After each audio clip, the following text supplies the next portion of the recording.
Good evening, ladies and gentlemen. Concurrent meeting of the School Administrative Unit Number 12 School Board and Londonderry School District School Board. It's Tuesday, December 6th.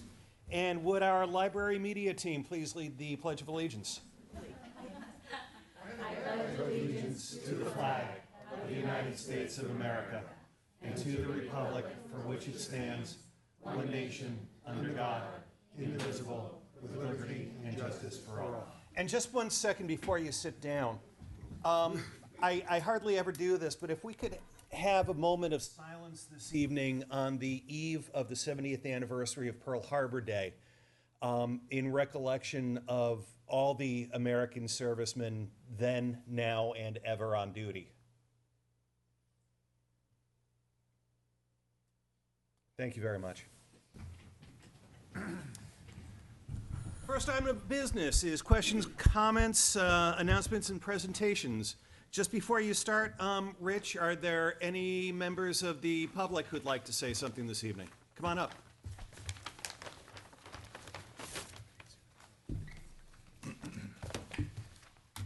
Good evening.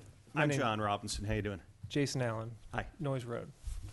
I just wanted to express some comments regarding the blizzard bags, but more of a focus on the calendar. I actually prepared them because I didn't have time to. I prepared some notes, and I'll just go ahead and go through. Okay, them. I'll give you one option. We have a more formal discussion on both of those later in the evening. Would you like to present now or stay for that? I will wait then. I will wait. Whichever way you want to do it. No, that's fine. Okay. Thanks for coming. Okay, Rich.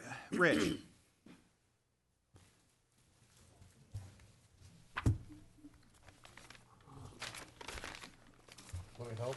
I'm good.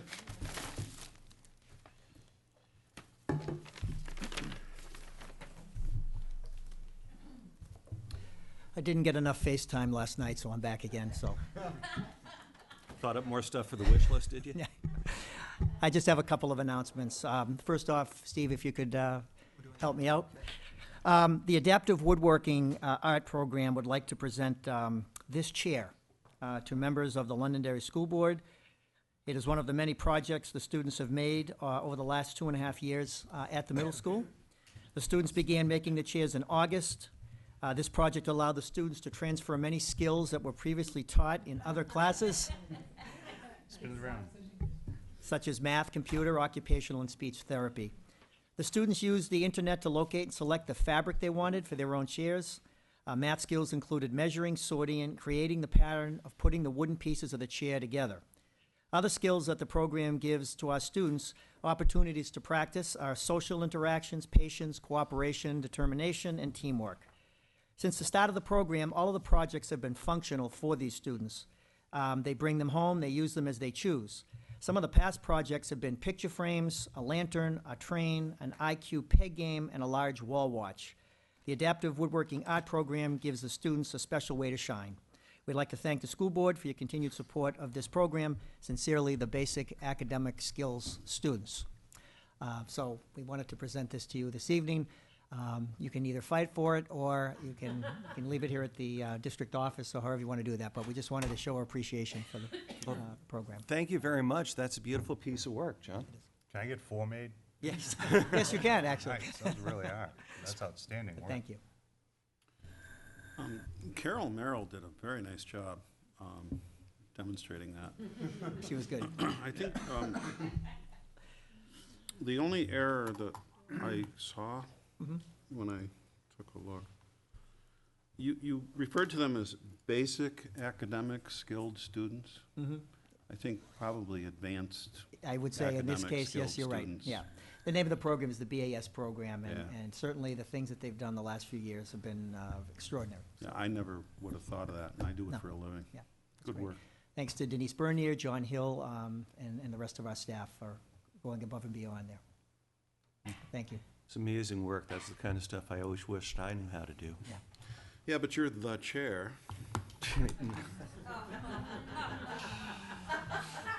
His term, not mine. Well, it's the first year that something like that might even hold me, but thanks Does very much. work, so thank you. Outstanding. The second is, I just wanted to invite all of you to the 5th annual Londonderry Middle School Silent Auction, which will be held on Thursday. You can start bidding on items at 3 o'clock. The auction runs until 7. We have a variety of things that have been donated through the community. We have weeks at Lincoln up in Woodstock. We have ski passes. We have Red Sox tickets, Bruins tickets. It's a wonderful night. We raise a lot of money for our wellness program and some of the things that we do there. Everybody's worked very hard, so I've given you a free ticket up there to put in the can if you so choose at the end of the night. Along with the silent auction, we have about 17 or 18 baskets that have been created by some of our ASD classes and their families.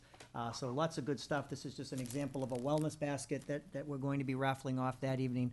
The raffle will take place at 7:30, and the final auction results at 7:30 on Thursday night. So we encourage you to come down and take a look at the different things that we have. Is that the wellness basket with the ring dings in it, Rick? Yes, they're at the bottom though, Nate, Phil. Rich, what are you doing Saturday? Saturday is the Londonderry Middle School concert, which is an all-day affair. Again, one of the most wonderful things that we do around the holiday time, and we showcase all the different groups that we have. It's a packed house from 8 to 3 o'clock, so come on down to the middle school. Thanks very much. Thank you. Any others before I ask Andy and the library team?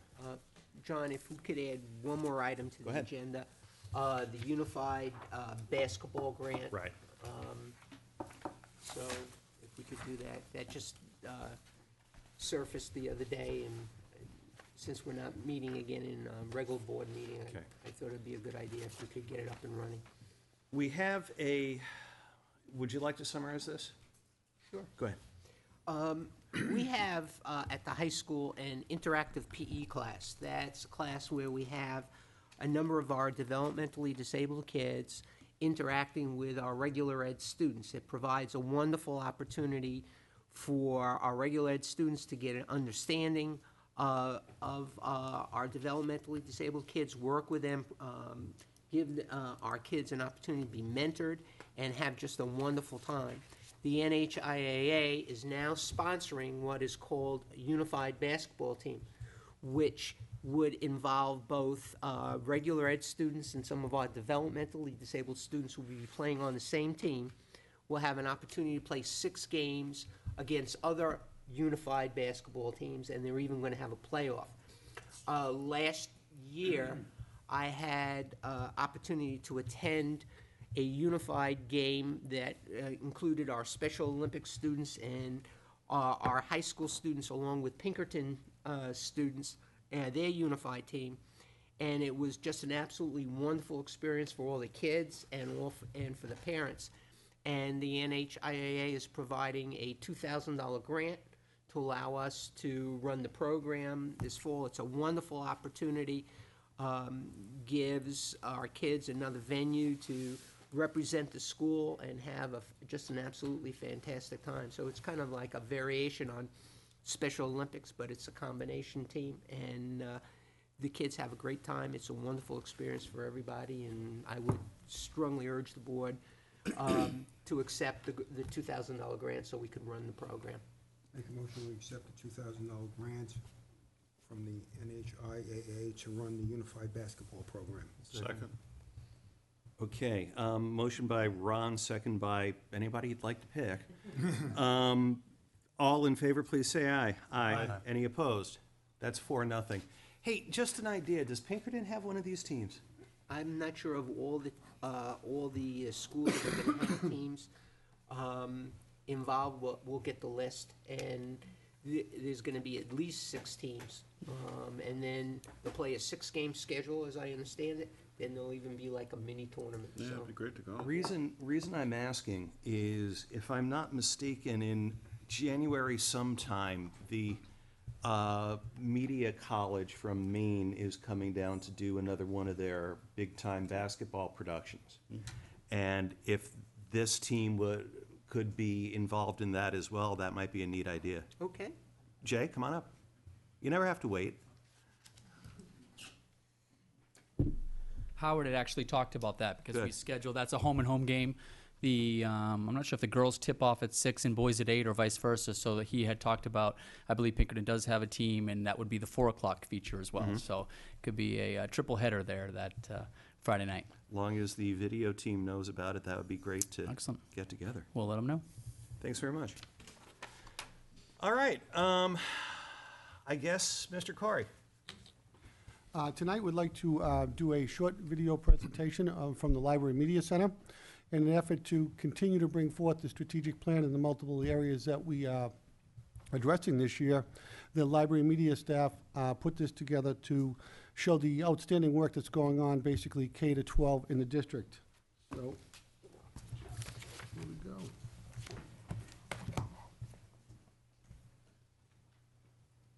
Which one works better? The non-flashing. Go without the strobe light, I think.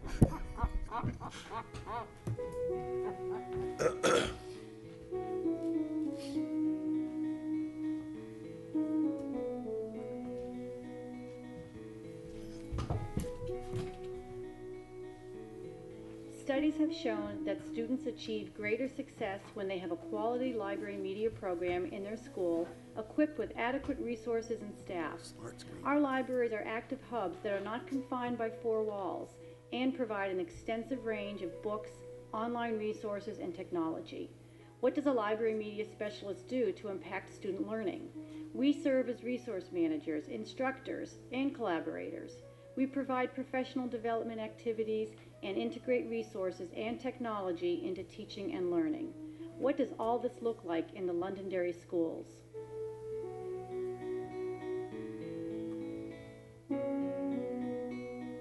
A solid foundation begins at the elementary level, where the Library Media Center, the heart of the school, is a classroom for students and staff.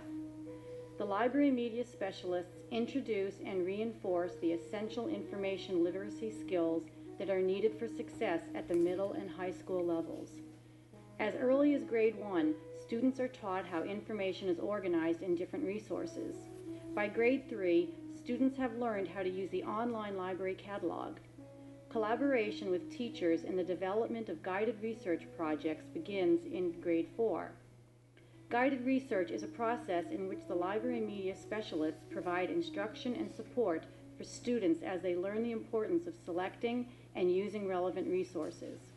The library media specialists provide collaborative lessons which focus on such entry-level research skills as choosing keywords for note-taking, locating information for simple citations, and using information ethically. The library is one of the most dynamic classrooms in the school. From first and second graders enjoying story time, intermediate students finding that must-read book, researchers finding the answers to their questions, to teachers locating materials to supplement their curriculum, the library media specialist is responsible for making sure that everyone is connected to the information they need. Whether it's a picture book or podcast or anything in between, the elementary library fosters curiosity and a love of reading. Everyone is enthusiastic and passionate about coming to the library.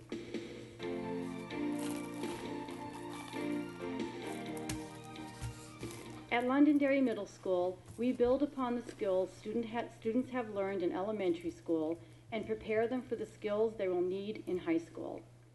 Our philosophy is that our teaching role goes beyond the physical space of the Library Media Center. We go wherever student learning occurs, whether it's in the library, the classroom, the instructional computer lab, or in the community. The development of research skill building is most evident through the personal research project at each grade level. Starting in 6th grade, students are able to explore a topic of their choice.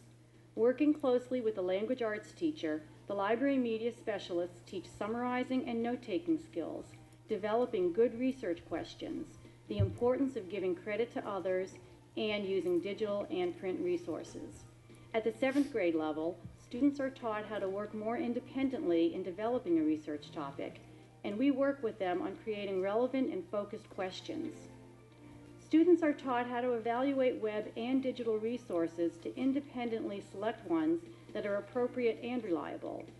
By the time students enter 8th grade, they're expected to be more independent in accessing, evaluating, and summarizing information. The Library Media Center ensures that students are given the tools and guidance needed to combine effective research with original presentations. One example is an astronomy project where the students created a magazine or newspaper which included biographical and historical content about famous astronomers throughout history. It's important that students also have the opportunity to share projects. Some exciting student presentations include book review podcasts by reading classes, which we shared on our radio station WLLO, presenting original fairy tales to an elementary school in the Timber Lane School District through video conferencing, and an enthusiastic group of 8th graders sharing their love of reading with kindergarten, 1st, and 2nd graders in Londonderry elementary schools.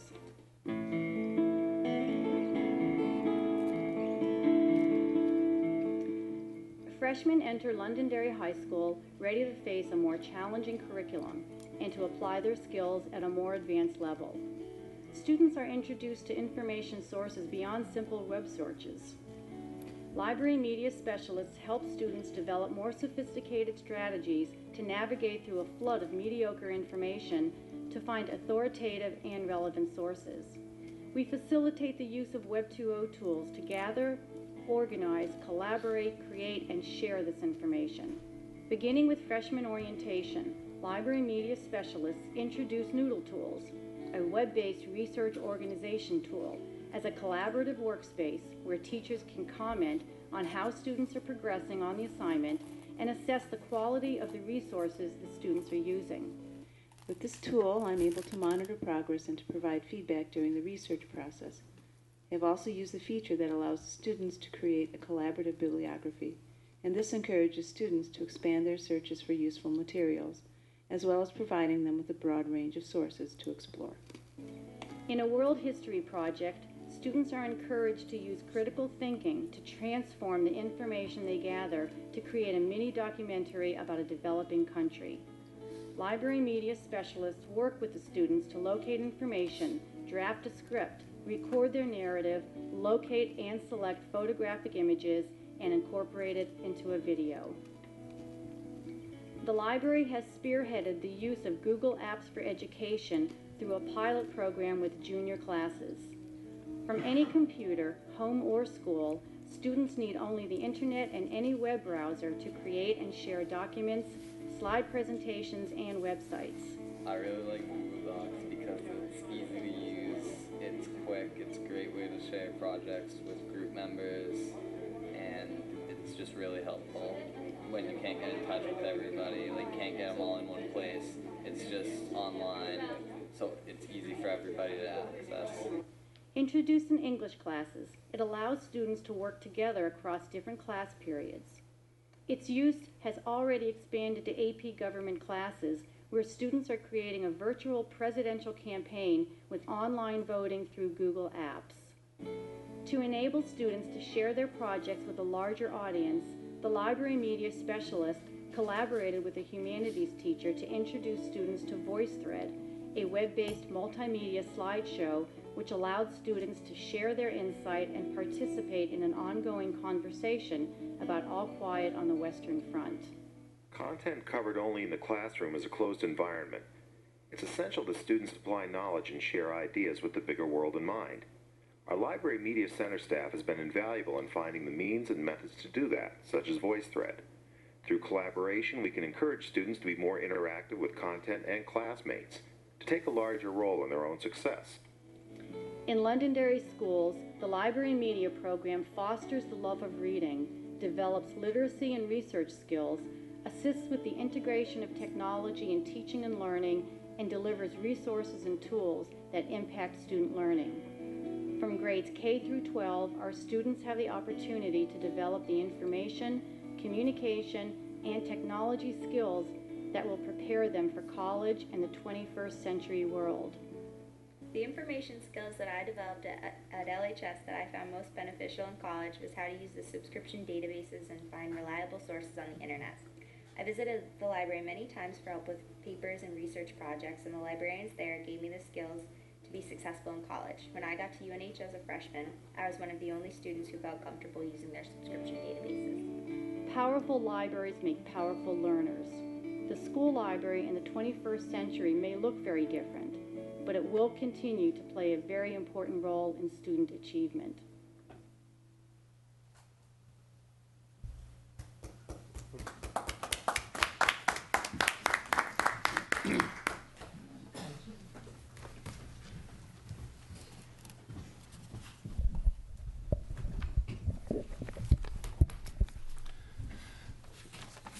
First off, I'd like to thank you for practicing what you preach. I mean, you could have done this all on a PowerPoint, and, you know. So thank you for showing the technology in action. Comments? I wonder, what tools did you use to make that, and do we teach the students those tools? Come on up.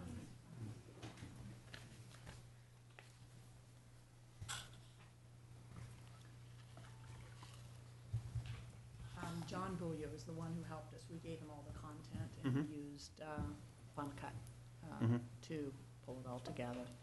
So, but yes, obviously our video production and TV production students use those. What we provide all the students are some of the more simple Movie Maker programs, video production, Movie Maker. We've purchased a simple Roxio program so that so that students can focus on content and not worry about the complexity of video editing. We try to keep it simple so that the content is there. Now, how does your role in helping people find information translate into helping them find media, electronic media rather than printed pages? Are you getting into finding audio and video clips and things like that as well? Yes, we have different ways of doing that. Sometimes we either focus, here is one, here's perhaps the Library of Congress, if they're looking for digital photos, here is something that goes beyond Google Images. So you try to show them a source like that, a particular collection of images. So it depends on the topic, but then we try to figure out what's the best avenue and show them how to do that. What's your role in helping our faculty, our classroom teachers understand the capabilities that the additional kinds of media and resources you can help their students provide? Well, we try to introduce them to ones that are educationally sound. There are a lot of glitzy things out there, so we try to focus on the ones that promote the thinking skills our students need, and not just a simple fun thing to do so much, but what really advances their understanding or their ability to communicate what they've learned. So we try to look for those particular online, tools that we think do that to the best extent. What's the impact on originality? Reason I'm asking is there's always been a question in academia, not in Londonderry, but everywhere, about fair use versus plagiarism versus unacceptable usage. And with a computer, it's just so much easier to cut and paste something and drop it in. What's the library's role in ensuring that the tools we give kids don't encourage that kind of laziness? Well, we have a multi-pronged approach. We do have the hammer approach, so you have ways of identifying it when they have done that, but we prefer more the intervention, as they're working on a project, to make sure at each step they are accomplishing that step that needs to be done, so they're not as likely at the end to panic and go the other route. But it is a different world with mashing up, and even copyright, interpretation of copyright is changing, especially with digital media. So we need to teach them about that and how there's different interpretations and when it's appropriate, and whether you're truly transforming that digital media that somebody else has created into something new, or whether you're just, borrowing it. Mashing it up. Mashing it. Well, mashing up can transform it if it is truly creative and interpreted in an entirely different way. Really? Steve, I see you leaning forward. Well, it's interesting. know when Sue Ballard was here, she talked very often of, you know, the little C in the circle. You know, as a matter of fact, every time I do the celebrity reading, when I get the opportunity to do it, I discuss that little C in a circle and the importance of it. And the reason I was smiling and leaning forward is I have a very nice image of a closed sign over at Sunnycrest Farm in the window, and it's on Google Images. I think it's like number 1 or number 2 on Google Images for closed sign. Just recently, I received a request from someone who asked me if they could use it with my permission, and I thanked them and gave them permission. Explained to them it's a nominal $2 fee to download it, and they even offered to pay it. I said, that's not important. What's important is you asked. However, about a year ago, someone from Atlanta used it and hot-linked to it. And for those that don't know, hot-linking is not taking it, it's actually keeping it on my equipment and using my bandwidth to steal my image. I used some other words there that weren't as strong as steal. The interesting thing was it was a high school that was doing it. The more interesting thing was it was a classroom teacher. And the even more interesting is she was teaching ethics. And after a request for removal and she didn't understand, I contacted the superintendent at that school. And I think the point that you made is intervention is better, and that's all I was looking for, is just ask and gain permission, and I think intervention is really good. But the term mashing I hate to go down that slope of it's okay to use the stuff without asking, so. Well, we do tell the student, I mean, you still have to identify, you know, where you've got, Right. Use the information. We teach them about Creative Commons, which is a site where people put their creative works up, but specifying how other people can use it. So it's an education process. We want to make sure we don't teach them that, you know, everything goes and then suddenly you step out into the real world, because students are protected a little bit in what they do, because it's a learning experience. But once they step outside that door, it's another world, and they do need to acknowledge and honor other people's creative work. Thanks. I have to thank you and the library media for the last several years on the issue about plagiarism. I remember Sue Ballard coming in here many years ago talking about this, and as it gets into the college level and how the colleges are cracking down on students that plagiarize other people's work, and one of the things I know that was in the forefront of her education process was to teach the children what plagiarism is and how not to plagiarize even though you don't think you're doing it. And I have to give you credit. I've spoken to a lot of students that have found that very handy in classes where other students have come out and they said, you know, the teacher wrote I plagiarized on paper. So I appreciate the work that you people have done over that, starting at the elementary school. I was going to say the moving elementary. right up to the high school. It's not something you learn as a senior or a junior. It has to be taught as you go through the whole process there. So thank you very much. This is so good as an introduction to the libraries in the schools. I'm wondering if it's going to be on Leo 21 and on the on-demand archives. Possibly, yeah. So. Great, that would be good to see. Thank you very much. Appreciate all the time and effort and work you guys put into all you do. Thank you. Thank you. Moving on to the consent agenda. Meetings coming up tomorrow night, budget workshop, 7 p.m. here. Next Tuesday, budget workshop, 7 p.m. here. And December 22nd, that is an open budget workshop, and that is over in the, I almost said clubhouse, in the Clam Shack, and that's at 7 p.m. as well. You said tomorrow night, but December 8th? Oh, that's Thursday, isn't it? Yeah. Yes. Yeah, I'm a day ahead of myself. Okay, that's December 8th, Thursday. Yeah. Can I have a motion on the consent agenda, please? So move. Second? Second.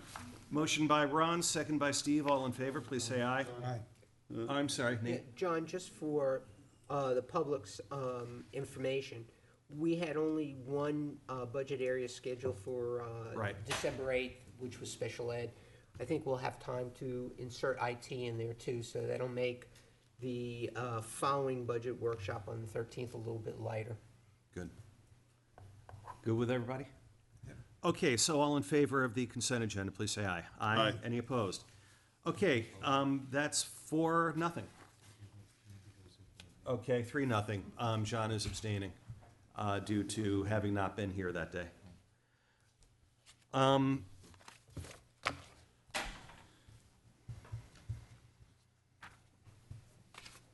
Okay, committee reports. If we can, Kafa, would you like to open? Sure. Okay, on the evening of Wednesday, November 9th, the Music Honor Society Triumph held their induction ceremony. At the event, about 50 new members were inducted into the society, and all the seniors received their graduation cords. The event lasted for about an hour and was a very enjoyable ceremony for everyone. On Thursday, November 10th and 11th, about 15 members of the LHS Student Council ventured up to Waterville Valley for the annual State Fall Conference. This two-day leadership conference consisted of two fabulous and entertaining speakers, a candlelight vigil, a dance, and numerous team-building activities. Everyone that attended the conference had an amazing time. Seniors were actually quite upset that they would not be able to attend next year's conference, but everyone agreed that this year's Waterville Conference was the best yet. On November 11th, 12th, and 13th, the LHS Music Program sponsored the annual Prism concert that was held in the LHS cafeteria. Mr. Bolio and his crew did a fabulous job transforming the room into from a cafeteria into an atmosphere equipped for music. Each and every one of the performing groups showcased a wide variety of talents. Almost every one of the shows were sold out, and students were very gracious of Mr. Bolio's efforts that made this year's show another big success. Over the course of 2 weeks in November, the National Honor Society held their annual dodgeball tournament. A large amount of teams competed in the popular event, and even though many teams fought tooth and nail for the title, Sorry was able to win the title. NHS donated all of the profits to 2 different organizations in desperate need of help in Londonderry. On November 18th, there was no school due to parent-teacher conferences. During the entire day, members of the LHS Student Council guided parents around the building, and also during around 10:30, they provided tea, coffee, and pastries to the faculty members. And all the teachers were very gracious of the students volunteering their time to get them through the long day. Over the past month, the Student Council has sponsored the annual coat drive, and the Student Council has collected very big 4 large bags of coats to donate to Prudential Money Realty. And this event has been considered a very big success and will be happening next year. The other fundraiser that the Student Council sponsored was the annual can drive. The council collected thousands of cans and thousands of dollars of money to donate to St. Jude's Food Pantry. Mr. Milne's C period AP Stats class won the breakfast, and by bringing those cans, they were able to bring over $1,000 worth of cans, and $1 is equal to 2 cans, for the record. A close second was Mr. Vaughn's freshman humanities class, and in third was Mr. Cortamage's history class. Ms. Sampson and the Student Council would like to thank everyone for their continued support and generosity. The Student Council and many other groups at the high school have also adopted families from Londonderry, and they've been bringing in various items over the past couple weeks.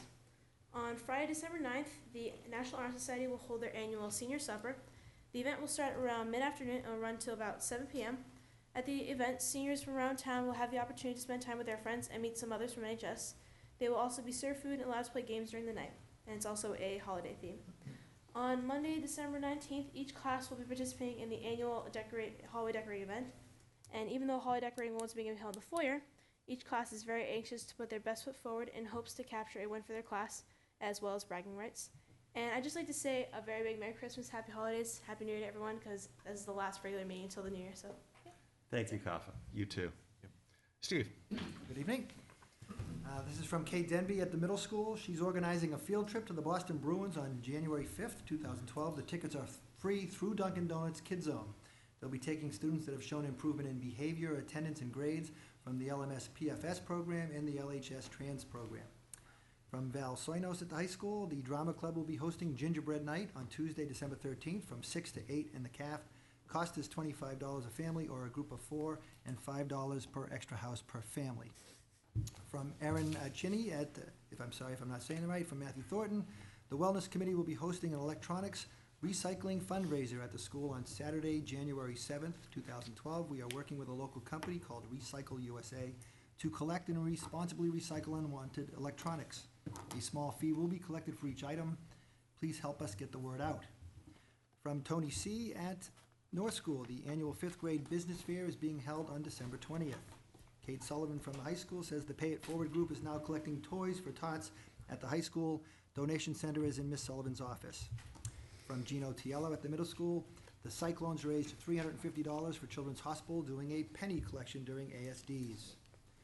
This is from Leslie Schilling at the Library Media Specialist at South School. South School, through collaboration with school administrators, the Library Media Specialist, and LEO 21 will be live streaming a holiday greeting to Iceland during the all-school meeting on December 23rd.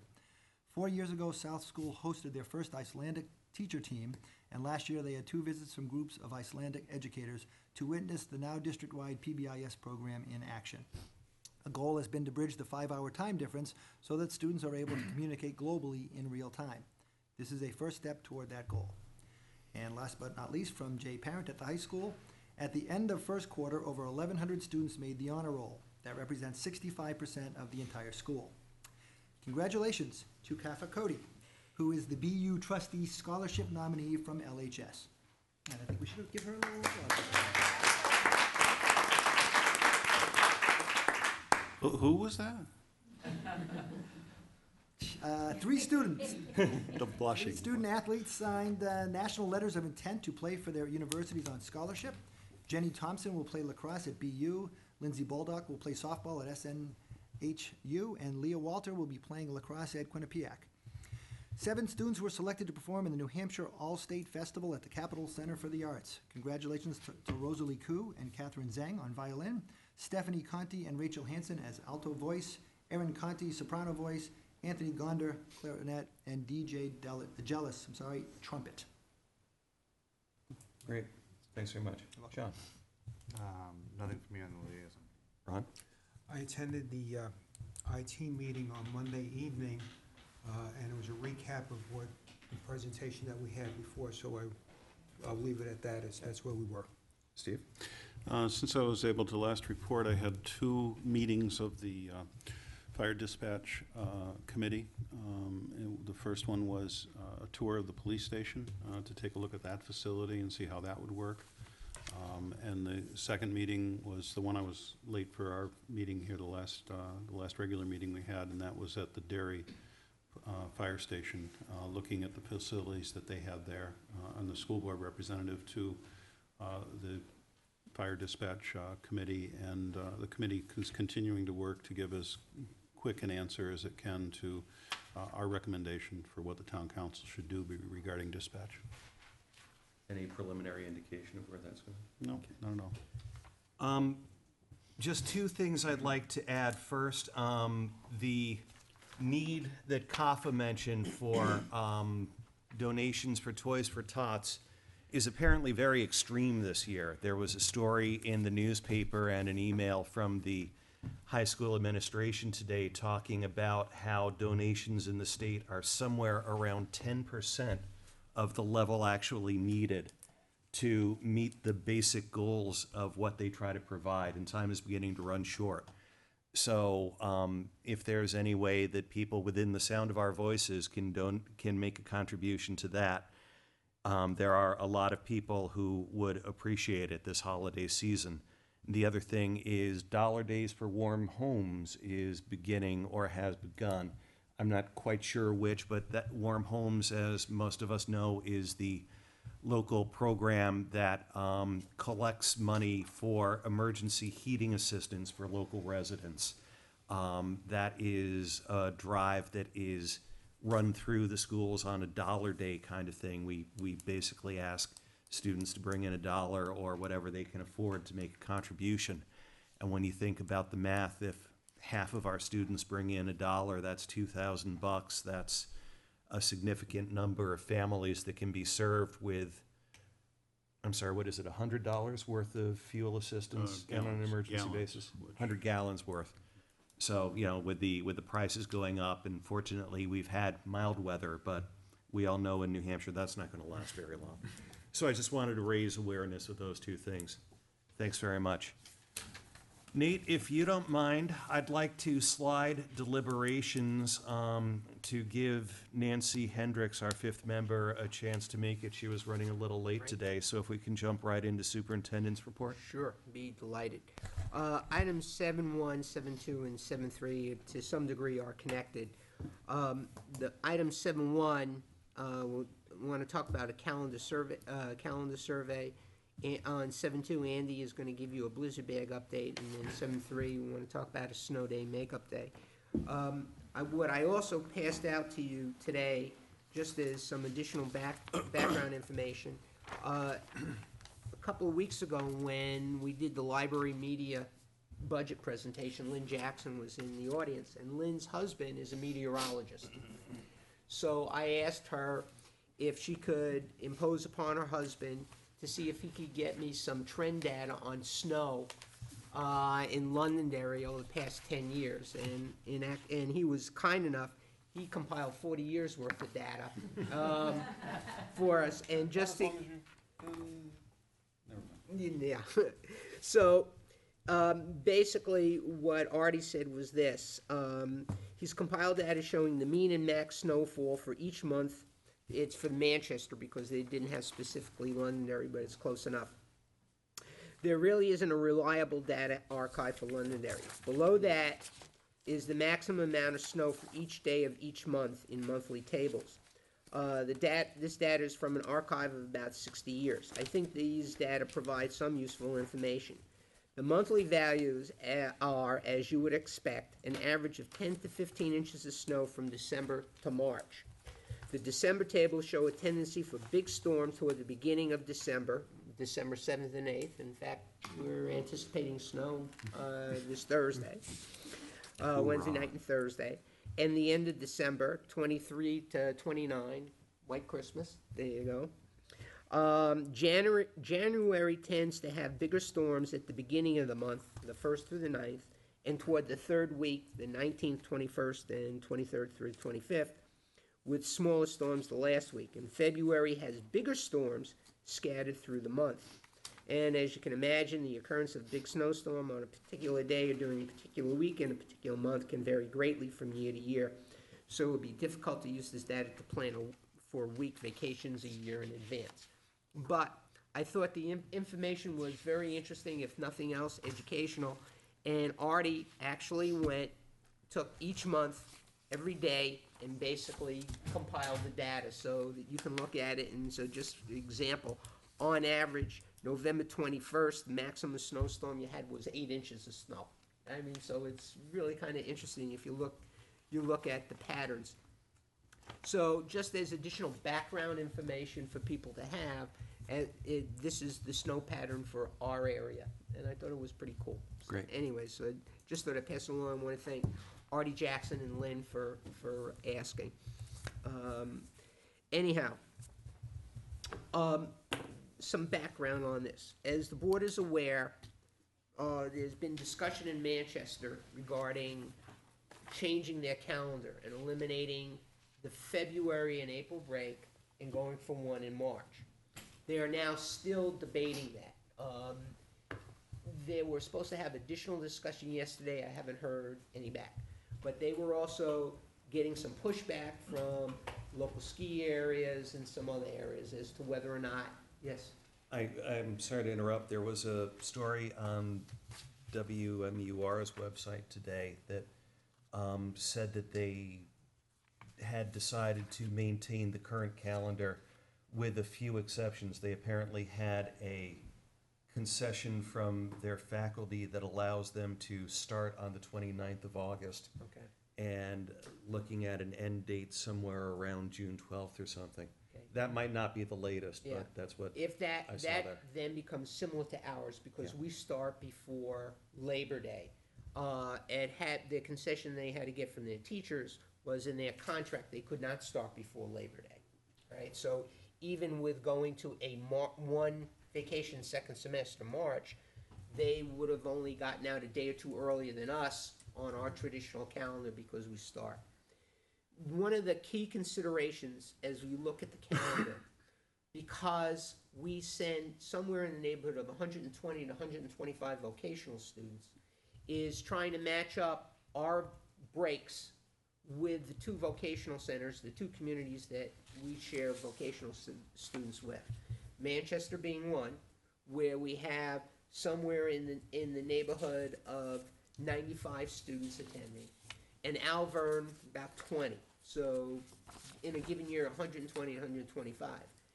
If Manchester had gone to just March, what they had originally proposed, our MST students would have been in conflict for almost a month's worth of instructional time. Unless we changed. Unless we changed, correct.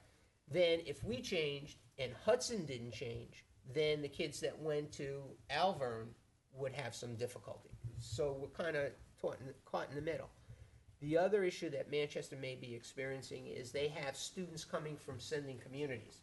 So, for instance, Hooksett sends kids to Manchester. Bedford sends their MST, their vocational career tech students to Manchester.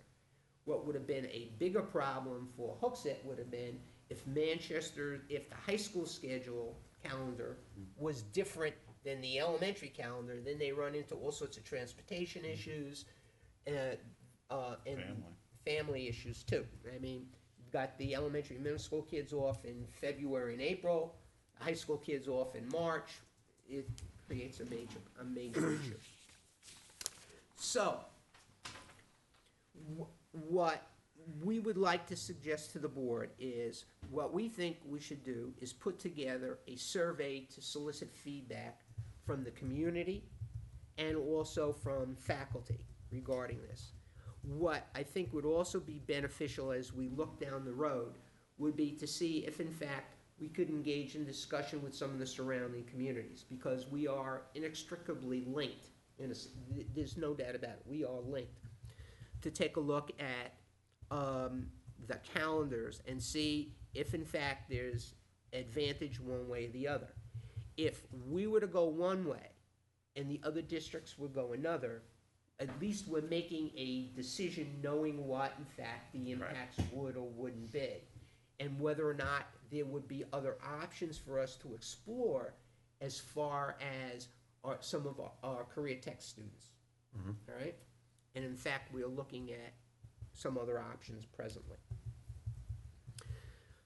The other point to keep in mind is that we have many families in town that have already made, plans for next February, next April. People have timeshares, and the whole bit. What can be very interesting, and I use that term in quotes, is changing calendars of a significant nature. You're going to get pros and cons on all sides regarding calendars. So I think, from my perspective, a first good step would be to get feedback from the community, feedback from the faculty. I would caution the board, particularly if Manchester is going to stay with their quote-unquote traditional calendar, going forward next year to maintain traditional calendar, we may look to adjust a couple of days here or there, and then get the data back, begin to look at it, come back with some possible recommendations to the school board, possibly enter into discussions with some of the surrounding districts, Manchester being one, Hudson being another, to take a look at whether or not there would be some additional commonality on a changed calendar, if in fact that was the way we wanted to go, and move in that direction. But I think what we need is information first. I think if we were to go ahead and unilaterally make a significant change, I think it would create some consternation in the community, for lack of a better term. What we put in the memo was 4 questions as a starting point, and what we had said earlier in the year was we come back to the school board, ask for the school board for input so we could frame any additional questions, and then put together a survey, get it out to those constituent groups, get the data, come back and report what the data is, and then we can make a decision as to how we wanted to proceed from there. The 4 questions that were developed, and if you like them, they're mine. If you don't, Carol and Rich were the authors of the questions. And we're just using this as a starting point. Is the obvious question, would you like to see Londonderry School District eliminate February and April vacations and have a week off in March or April? If yes, would you be in favor of having President's Day off in February? If yes to question 1, would you be in favor of creating a long weekend in April? And 4, if yes to question 1, would you be in favor of starting school after Labor Day? So, just as a starting point, not asking the board for specific questions, but is there particular content that you would like us to incorporate in a survey to solicit feedback? Let me take a pause at this moment. 1 second. Did you have anything you wanted to say in this topic? Yes. Go ahead. And could I have your name again, Yes, please? Jason Allen, 33 Noyes Road. Thanks. First of all, good evening, and thank you for allowing me to speak on this issue. I would like to have the opportunity to address the board as it pertains to the school calendar and some of the nuances about how we educate our children.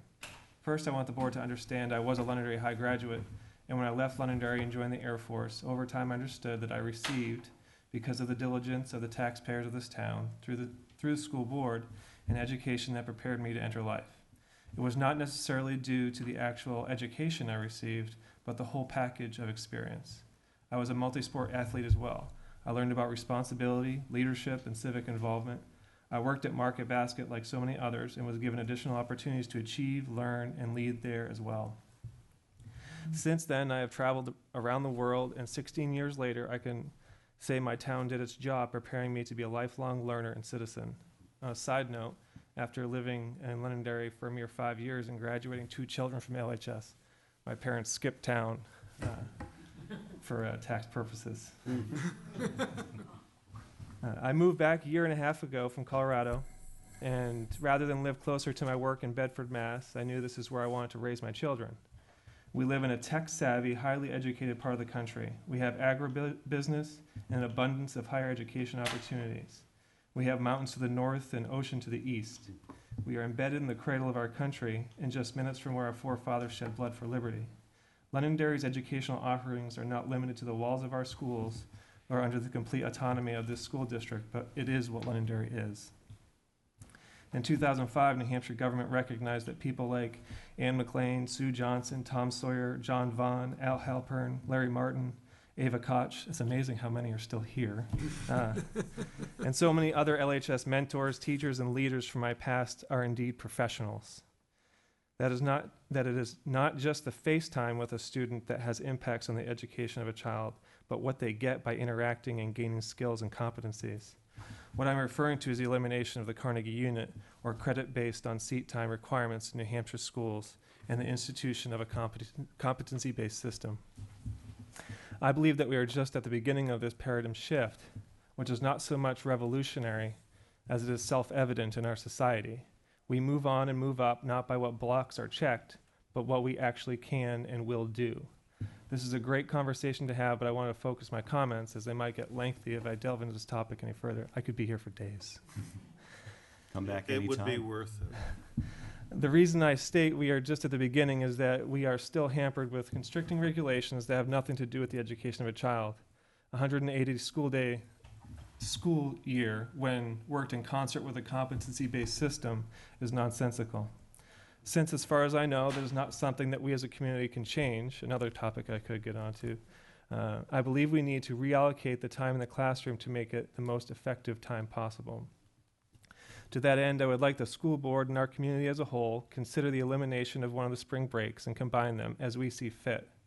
In my house, I have one in high school, one in middle school, and one about to enter kindergarten. As the weather gets warmer in June, their capacity for the traditional classroom time in education deteriorates rapidly, as is mine, in helping them at night. As if to confirm this, at the middle school last year, many of my daughter's classes had final grades posted in X2 a week before the year ended, and all were posted prior to the final 2 days. Those professional educators, and I mean that, determined that they had reached a competency level that was appropriate for my daughter and had no more topics to cover within their curriculum. As a parent, a great source of aggravation is a movie day. That is a film we actually own at the house that's not being analyzed, discussed, or reported on by the student. It appears our professionals have become babysitters at that point. I think we need a call for creativity to get our children out of the classroom as early as possible, regardless of unpredictable weather, or maybe predictable weather, as we learned. As a starting point for discussion, as an example, if we eliminated February vacation this year, we would have a gain of 4 school days because of President's Day. To meld this with our family culture, I would make Thanksgiving a full week break for the students. So then you've lost 2 of those 4 days you just gained. And move the teacher conferences from last Friday before to Monday. So then you're back up to a 3-day gain. And it's my opinion that the children should be at primary day. It's one of our great traditions in our state. So then you've gained back 4 days. At this point, we have the same number of week-long breaks throughout the school year, but have moved the last day of school into the previous week. My initial posture would be that if there is a teacher work day between the first and last day of school, and the students aren't there, the concept of blizzard bags as we know them would become competency days, not introducing new material, but assignments that help our professionals in the classroom measure their class competency. We as a community have been empowered to leverage this freedom to ensure we are giving the best educational opportunities to the children. One last word of caution as I close. The board and citizens of this town should be very hesitant to consider business impacts on tourism. They'll adjust. The traditional family vacations and cost impacts of travel. These arguments, while possibly technically true from those perspectives, do not lend themselves to a posture of putting the child's educational career first. The bottom line is a day in the classroom in January is far more effective than a day in June. Thank you for allowing me to speak to you all, and my hope is that this will be the beginning of an open-minded and fast-moving debate within our community. Mine too. Thank you very much. Responses? If you wouldn't mind sending a copy of that electronically, I think the full content of that should be in the record.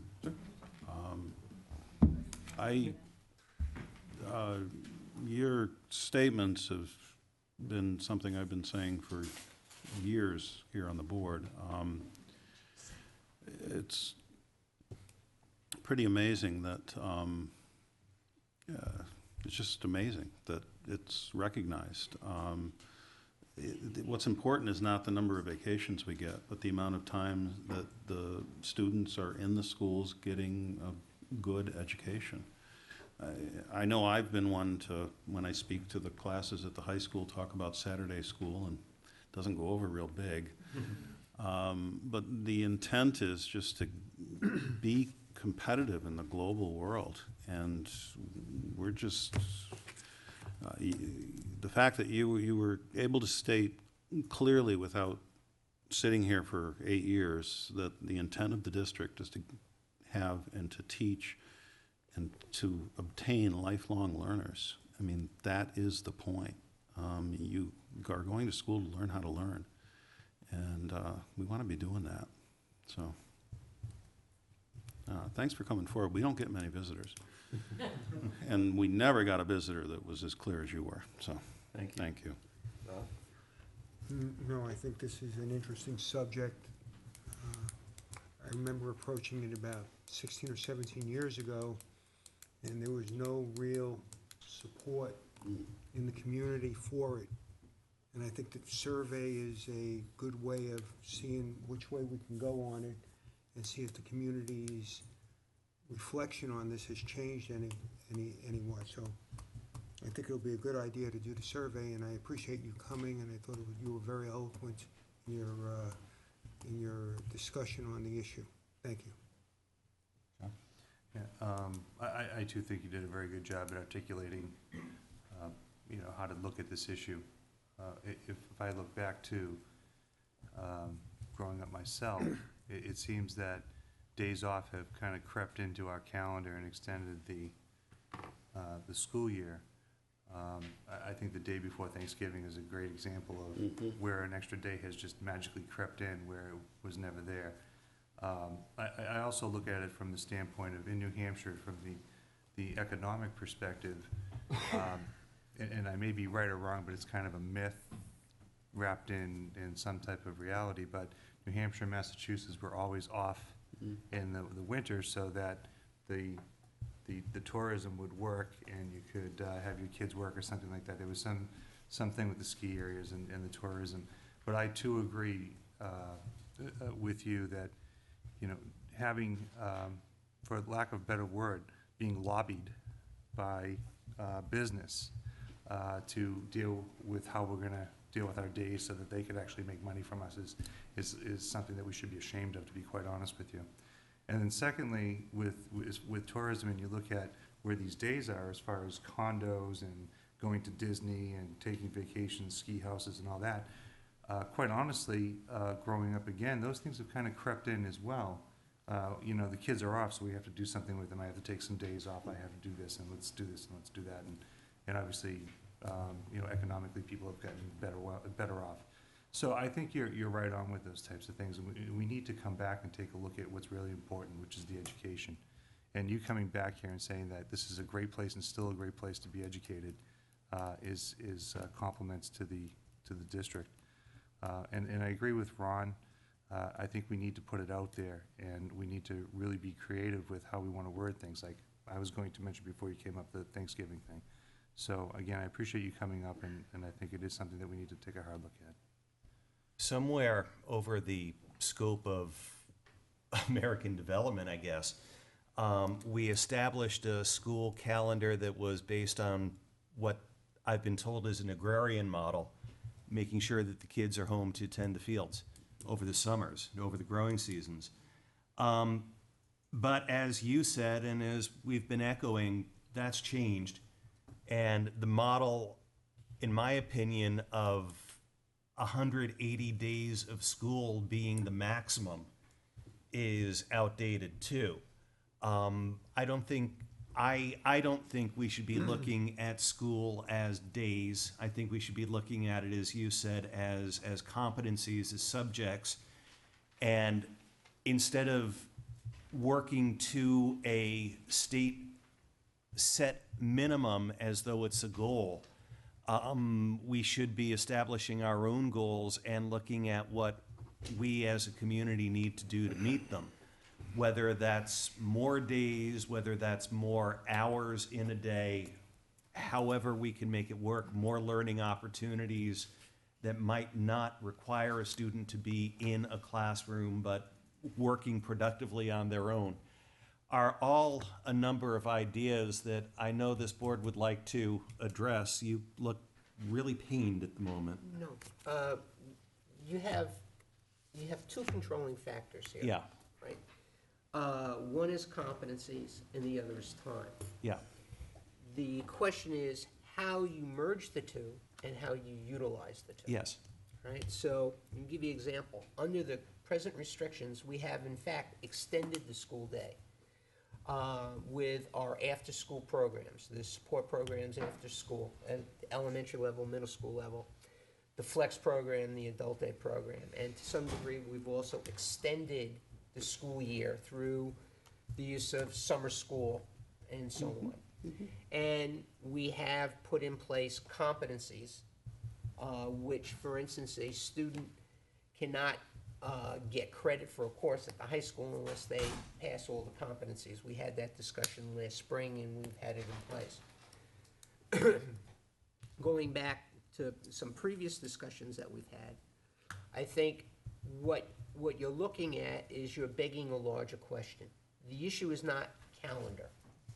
The issue is, what do you want to accomplish? What's the best way to deliver those services?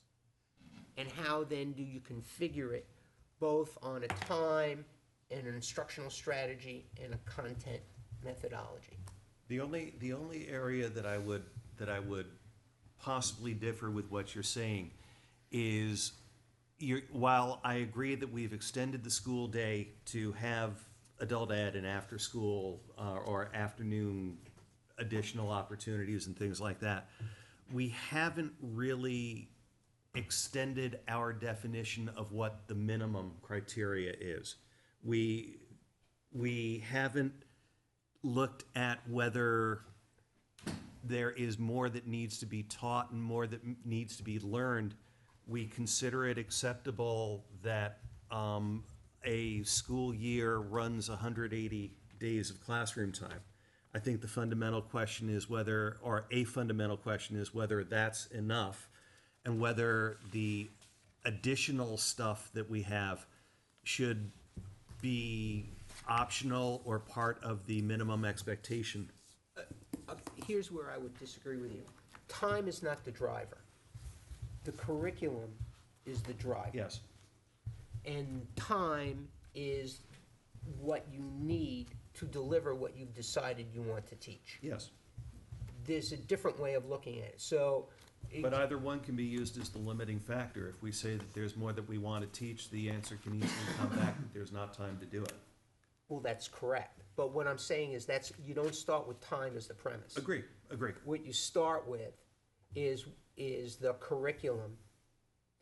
You then move from that to instructional strategies and methodologies that are the best way to deliver the curriculum. Yes. So I think both come under the general heading of opportunity. Right.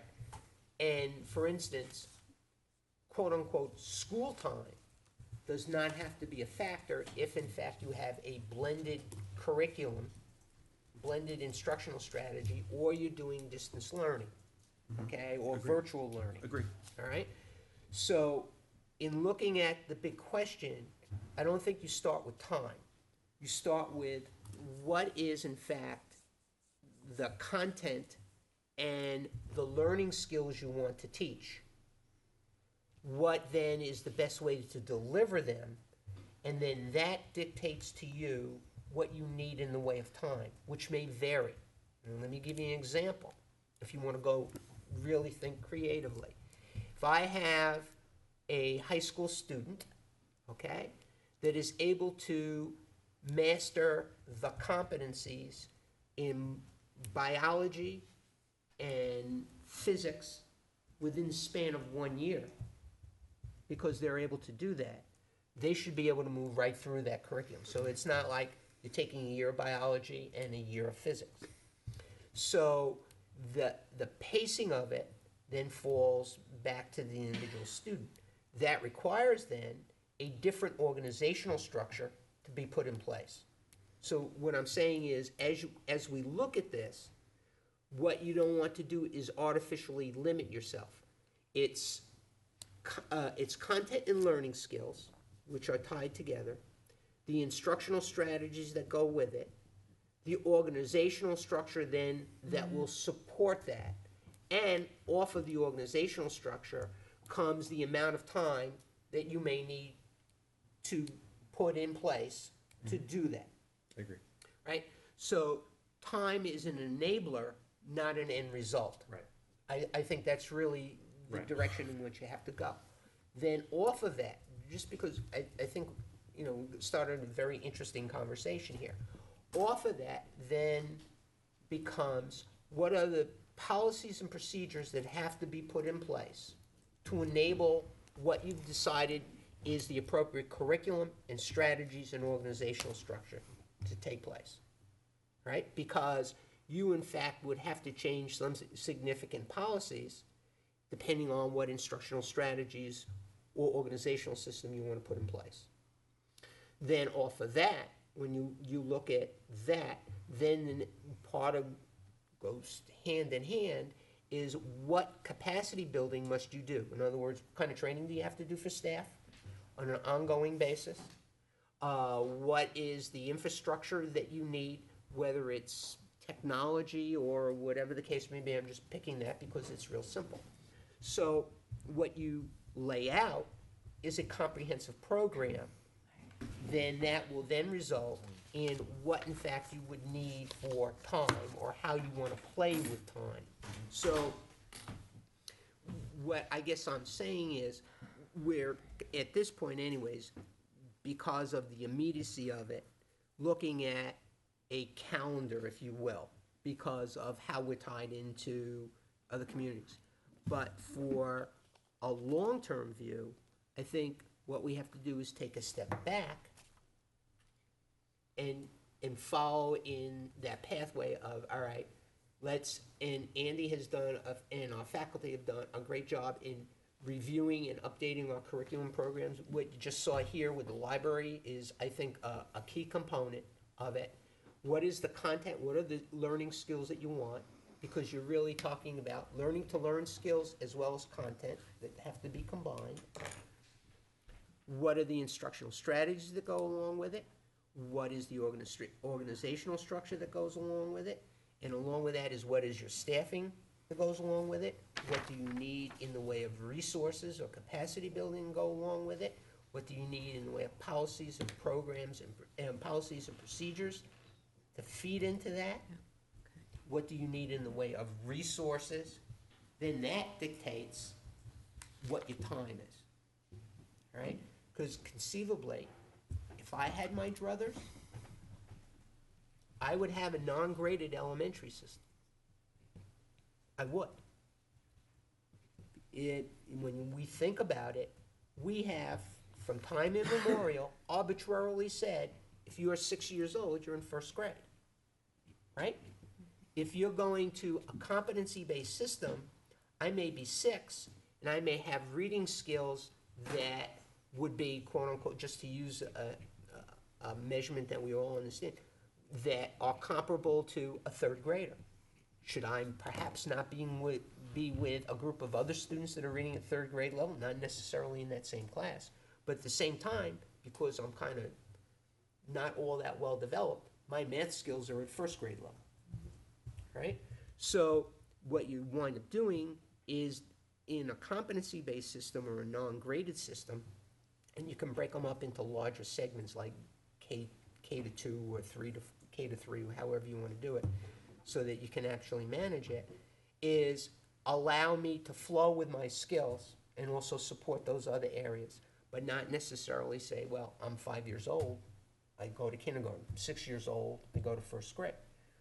The same thing can occur at the upper levels too, depending on how quickly I can master the competencies or do it, right?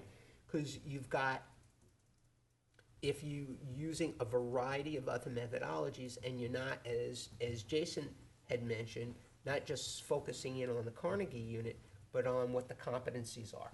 So that really when you quote unquote graduate, what that signifies is that you have mastered this set of competencies that we have said are important for you to be career and college ready for leaving us. Now that could mean when you're 15 years old, I'm just picking an age, or 16. It also can mean for us, all right, it can also mean for us that we are offering college level courses at our high school, where more and more kids would be getting college level credits, like our Project Running Start or our other collaborations with those community colleges, so that when the kids, quote unquote, leave us, they're walking out with a pocket full of college credits. So, we've started with this, and we've got to do some background work on this, but as we look at the entire picture, I guess my main point is, time should not be the driver. Time is the enabler and the tool, and the driver is the curriculum, which composed of not only content but also learning to learn skills, just as we talked about. So, that's my 2 cents, whatever it's worth. John? Yeah, quickly, I don't know, and I appreciate what you're driving at, Nate, but what I heard earlier was around, for instance, the movie day as an example. So, yeah, it's almost like we got to defrag our time a bit and figure out how wisely we use our time to get the curriculum in. And I understand your components. No doubt about it. So when we're at the end, where grades are already posted, and we're still trying to burn down the time because it's a requirement. It is a requirement. There's still a number of days that we have to meet, and there is a criteria for curriculum that we meet. So how do we best utilize, the congruency of the time to best afford the education? John, you're absolutely right, and they're all interrelated. You're absolutely correct. There's no doubt about it. You're absolutely correct. Steve? You said a number of times that time is an enabler and not an end result. We have a situation in our high school where we made a change. I mean, the state and federal government says we must go to school for 180 days. And whether we have snow or not, we've got to extend it. We have to be there for those 180 days. So that time is an enabler. Right. In order to get the result that you're looking for. We made a change to the high school system where we said, we will not follow the state's mandate. We will be harder than the state's mandate. Correct. We will require 24 credits. This board said, this school district said, we are going to make our students work harder and stronger and make them better to get a Londonderry High School diploma. Correct. They can still get a state diploma issued by the Londonderry High School with 20 credits, and God bless those young men and women. But the majority of our classrooms are asked to go longer, work harder. Right. And I think that that's what people are looking for today. If people are not looking for that today, they are going to not be employable in the future. I want, when you say time is an enabler, not an end result, let me tell you what I want as the end result. I want students that are willing to learn, that are smart, that are employable, that are globally competitive students. And I don't care if we do it in 160 days and they go to school for 12 hours a day like I do, working half days every day, or if they go for 180 days. And I know that there's a cost associated with it. I know there's an expense, but the cost associated with our future, if these students are not ready to compete, it's way too high. So Nate, let me explain, because we've been very close for the past decade. Some of the things that you said came across as excuses. And I know they aren't excuses, they're realities.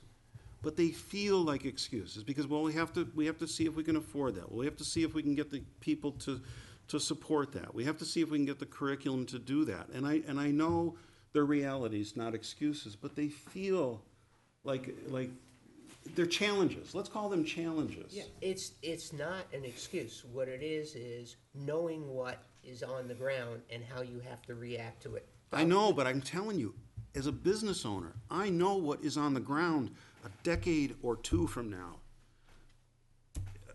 We're all going to be on the streets. Yeah.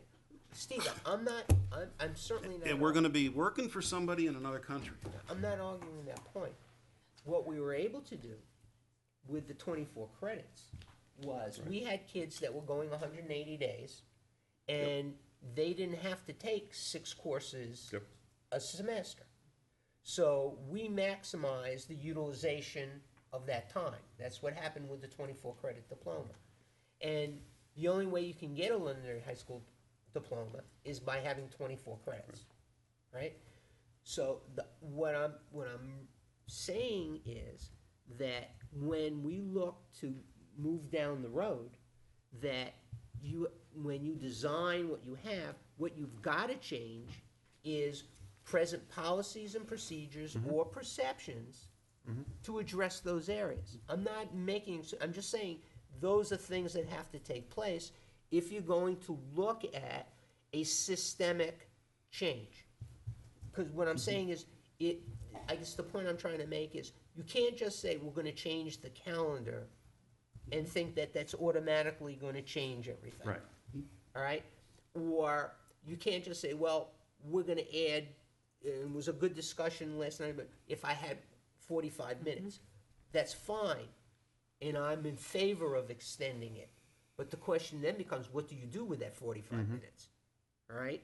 So what the point I guess I'm trying to make is, we define what we want the kids to do. And I think one of the best packages I've seen is the 21st Century Skills package, in which you can combine with the American Library Association set of skills, which is outstanding.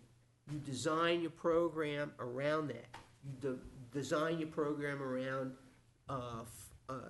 for drivers by Fulham, which we talk about capacity building, leveraging technology, and the whole bit. Then you get to where you're going and what you want to do. When the last couple of years, when we had our initial meeting with the teachers, we were very clear about what the competition is in the outside world and how quickly things are changing. And I know a number of you were there and you saw the stuff that we had talked about and what we've been talking about. And it's the direction we're moving. The question is going to be how quickly we can do it, how quickly we can develop support to do it as we move ahead, because those are just plain realities.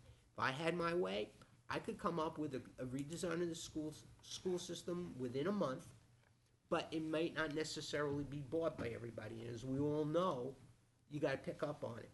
Okay. But Ron? what I do need is, go ahead, I'm sorry. What's go that? ahead. No, I have no, I'm just listening to the conversation here. Kafa? Okay, well, I'm gonna go back to the probably original question, but if the school board is entertaining this idea, I would suggest probably a student survey, because I think it'd be very interesting to see what they all think. Some of them actually have very interesting perspectives. I was talking about with a couple of my friends about this issue, and a lot of them had different opinions, pros and cons about it. A couple things I'd like to address, though, specifically, as far as moving both of the vacations are concerned. April is, from experience, I can say it's a very important time, that break, even though it may seem deemed unnecessary, it may just be easier to have one in March. The AP tests are in May, and I will tell you, I can say from experience, that's going to be a week that's going to be where instead of going home watching movies every day, I'll probably be sitting there studying for hours on end. So it's one of those, I think it's a very important time to have that time to study so that you can do well on those AP exams, because you can gain college credit if you do well enough on those. And that goes back to the idea of, I also like to point out the idea of time outside of school. I know we talk a lot about, from the high school we have 7:20 to 1:58 school day every day, but you have to think about the time the kids spend out of school doing things. I was there till 5:30 yesterday doing, a project with like a group or something, and I stay up. I know a lot of my friends, I stay up till 1, 2 in the morning working on stuff, and then we get 5:30 so we can go to school the next morning. So even though we have these different time restrictions from 7:20 to 1:58, even though it would definitely be a good thing to have an extra 45 minutes another class period, I'd love to have another class. There's so many classes at high school that I would love to take, but that would also mean more time outside of school spending on those kinds of things. So that's all I would say. Thank you. Nance? Yeah, taken me a couple of minutes to get up to speed here, but, It's taken me 4 years, well, and I'm not sure I'm there. we're all works in progress, right? Yeah.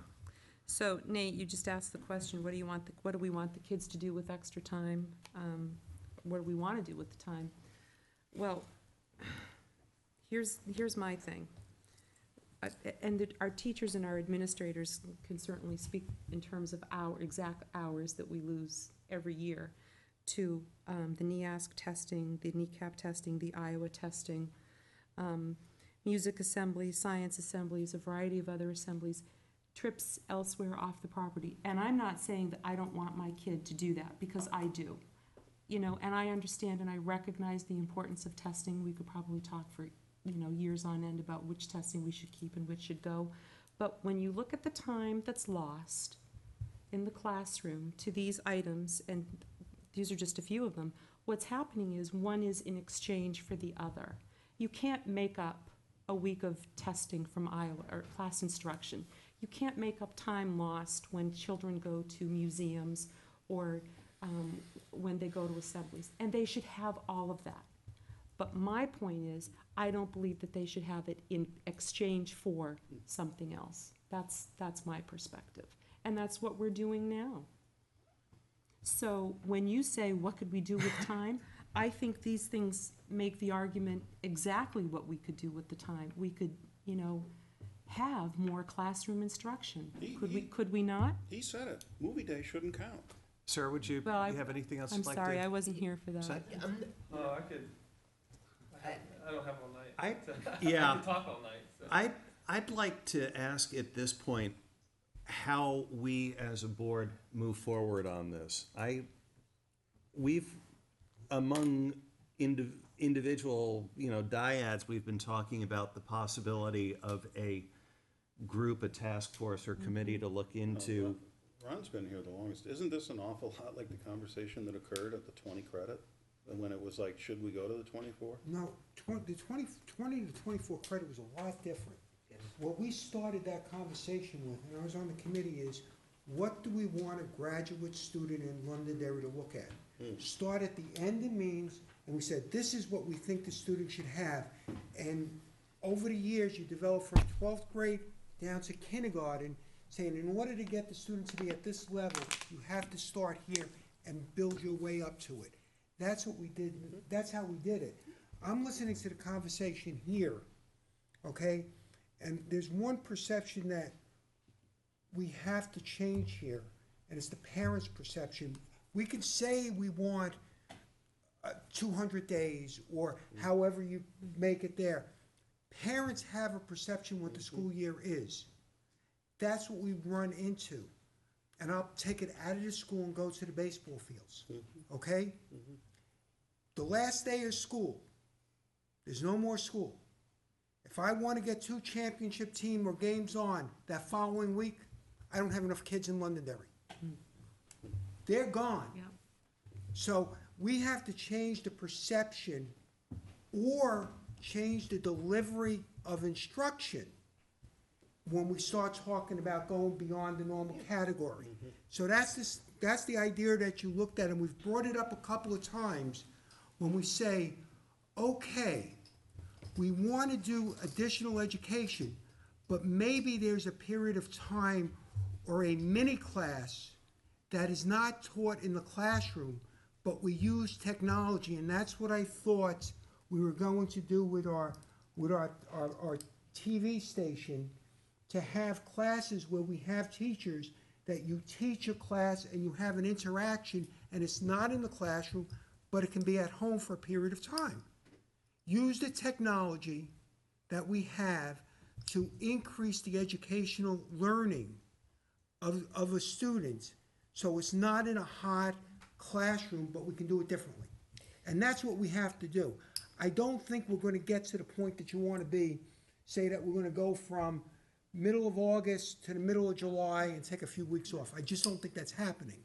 I think what you have to do is change your delivery structure for that time. So that's what I'm thinking of is where we have to go, because I think there's a lot more things we can do, but I think we have to do a different delivery structure. I think that it would be, I'd like to suggest that the board consider right now the possibility of establishing a working group to start in early in 2012 to begin looking at all these questions involving the school staff and community members to begin moving forward on some of this. Responses? Yeah, I would like to go back to what we were originally talking about, which was the survey. Right? And I think what's important is we're polling the right people, the student community, the parents, the faculty and staff, and we do it in such a way that if it's a yes or a no answer, we ask for rationale behind it.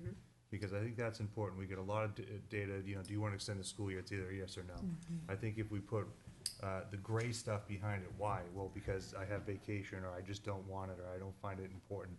Those types of things, when we ask those questions, are going to drive our next steps, which may be putting together a committee and so forth. I agree with you that we should move ahead with the survey. I don't see the two as necessarily exclusive. I think we could start the committee process, the charge development process, and establishment of that at the same time as we're gathering that information. Let's say we empirically get, no, I'm not interested, then we've gone through those iterations for nothing. I'm not sure. Again, let's say it goes the other way, and now we know what we need to focus on because we have enough information to put that committee together and focus it. Well, I'm not sure that a survey, the survey that we're talking about right now is the calendar. I'm not sure that that addresses the questions of what we do with the time and how best to utilize the time that Nate and Steve and Ron were talking Well, about to as Nate, well. to Nate's point, he put together 4 questions that were a starting point. Yeah. We can put whatever we want on there to ask questions. What would you like to do with the time? Well, it's not like we gotta pay somebody to do Right. this. I mean, I'm also not sure we know what the questions are right yet. Ron? I guess if we're talking about the second thing of a committee, I would like to have a different discussion on a day on a day after the holidays, where we announce what we're gonna do here to maybe get, and maybe not get any public opinion on it, but at least open it up. We talked about the calendar here, we've got a person to speak about it. If you wanna talk about doing other stuff and forming committees, I'd like to hear from the community if they choose to come, but give them fair warning that we're having that discussion, and that's where we're going from. After the holidays. After the holidays. You understand the irony in that? What I need tonight, I'll explain. what I Yes, need Hank. tonight is the short-term information stuff. We don't have any meetings. I What, know. what, on this particular survey regarding calendar, what we're really looking at is there particular questions regarding calendar at this point, as we presently exist, all right, that you want us to cover?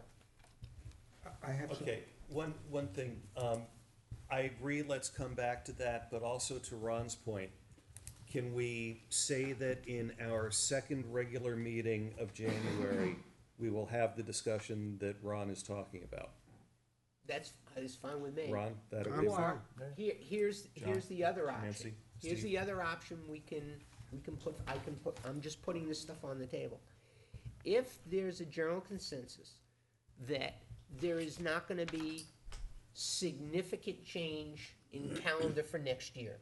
No, you that- can't. I mean, Right? this is a So- huge steamship. It's right. not gonna turn like that. So, is it, at this point, should we come back in with a recommendation, just as we have in the past, with quote-unquote, pretty much a traditional calendar for the 12-13 year? Yeah. All right?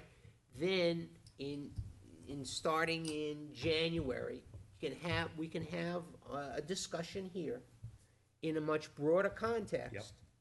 Okay, to solicit, at least at the board level, and then also to solicit input as to what kinds of things you wanna put together, or what kind of charge you wanna look at. I can put together some framework and stuff, we can put some framework, at least to kick off a discussion along those lines. But I'm putting on my administrative hat.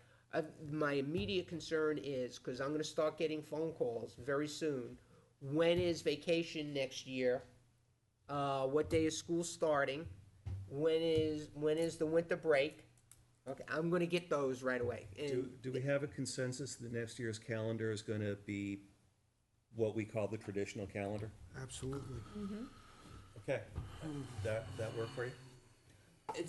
I'm fine. Is that the information you need? Because the issue that we have really, a driving issue that we have right now is meshing calendars with Manchester and Melbourne. I mean, what we're talking about too, what this conversation has been about, is looking at long-term Yep, agreed. systemic change, This is not something that we'll implement next September. but looking at it in a very earnest way. Yes. All right? And being able to implement change, or change, evolution, reform, whatever term you want to use. Right. To look at it as we move forward. Can we get your email address to make sure that you're kept in the loop on this, because you're in it now? Okay? Does, Ron? On the survey, couple of questions I would have is, Nate, what is the purpose of the survey? Well, Is it now I'm relevant now? backing off from having to do it. If you guys have told me, this is where Steve's shaking. I think it's good data. Yeah. I think the survey gives, if we get enough people, give us a sense of where the community is, that leads us to the rest of the discussion. Yeah. Okay. You've been very successful on the percentage of people that answer this thing. Yeah. And the question is to a particular group. It isn't, Yeah. it isn't skewed because it's an electronic survey. Right. Because you have students and you have parents and you have got it. administrators, so. What I need to know now is what the purpose of the survey is. Because initially, the purpose of the survey was to determine, rightly or wrongly, whether or not we were gonna bag the February and April break and go to March. I think it could be still the same purpose, but it's a little further. That's fine. Is I the just purpose wanted- of the survey, and I'm just is the purpose of the survey to take the school year and finish it? And, right now, by doing all this, we're saying is to bring the back of the survey back to somewhere around the middle of June, or June 10th is the school year. That's what it seems. By the time reducing the days, you're gonna do one of these things. Yeah. And that's what it's looking like. That's, what I'm saying is, I think you have to tell the people why you're doing the survey. Second thing is, I think the first question is just a simple question. Would you like to see the Londonderry School District eliminate our February and April vacations? That's the question, and then Right. it comes back to your point. If so, why? What was the reason? And then I think you have your options for the parents is, and I'm speaking for myself, would you like to have a week off? Would you like to have 1 week off in March, April as one of your options? And then you have your other three options here. I would just use the first two. Would you like to have favor of President's Day off in February, the long weekend in April? You may not say, yeah, I want to get rid of the two holidays, but I'd like to see the February one. I'd like to see the April weekend. I think we saw the other one is, since Thanksgiving week has already got 3 days off on it, maybe have Thanksgiving week off as your fourth option there. Or go back to only the 2 days, right? Because now the Friday after Thanksgiving is becoming a floating day for a lot of people as well, Right, right? right, but the one before is a little bit more difficult for us. We can't mandate that Wednesday. It's written into the contracts. Then we have to day it, right? Doesn't that have, I mean, we No, wrote it into the no. contract that we give the teachers off Yes, that Thursday, I mean, yes, that Wednesday, yes. That- Am I correct, Susie? The Wednesday, I believe, is in the contract for the teachers. Can you check that, I believe? Yeah. Right, but anyway, what I'm looking at there is give them some options, which your question is, if you want to provide some comments on why, at least we have a basis for coming to this point. And then, once we get this here, then we can start the conversation is, do we want to somehow enrich or increase the curriculum that we're speaking of? And that's a whole other conversation. Well, let's take a look at something for a second, because I think we need to word the survey a little bit differently than just the days off type thing. Because if you look at originally, going back to when I was a kid, you started, the Tuesday after, Labor Day, right? Or Memorial Day, whichever day that is, right? And then it goes somewhere into like the first or second week of June. Okay, and now we've prepped it where it's before that weekend when we do 1 or 2 days, and then we start back on that Tuesday and we do things with that. So again, going back to this early discussion and presentation, those 2 days are lost in my mind. The day or so before the long weekend that we give the kids, we put it in there because we have to. We're putting days out there. So we start sometime in August sometime. We start before Labor Day, and I think that has really been good, those first couple of days, and sliding the kids in and getting everything organized and set up. has Okay, really so, worked out well. hear me on that. You talk to the parents though, and they're frustrated because, they're expecting that's their last weekend of summer, right? That historically for them, as we were kids, right? So those questions should be on there. What is why are we doing these types of things? Do you want to start when we start? And you do have an argument that it does acclimate the kids to their environment before they actually have to get into it. And I agree with that. Or do you want to go long, or do you want to shorten it? So I think the questions really have to be, when we start asking the parents and others, what is it that you want? Do you want to shrink the beginning, shrink the end? you go back to the normal days that we used to have, and I think it really should be around, consolidation of days, for academic, congruity, for lack of a better term. Yeah. That, we're trying to figure out how we can best sequentially keep days together and Yeah. educate.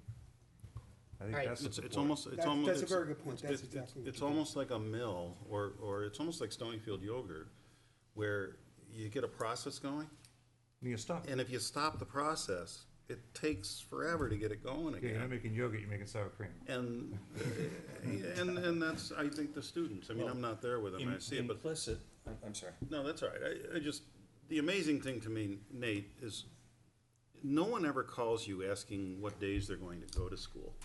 Right, They only call you asking you what days they're gonna get off. correct, absolutely. In my neighborhood surveys, which are not asked for but volunteered, my neighbors tell me, let my people go at the end of the year. They just want to get them out of school.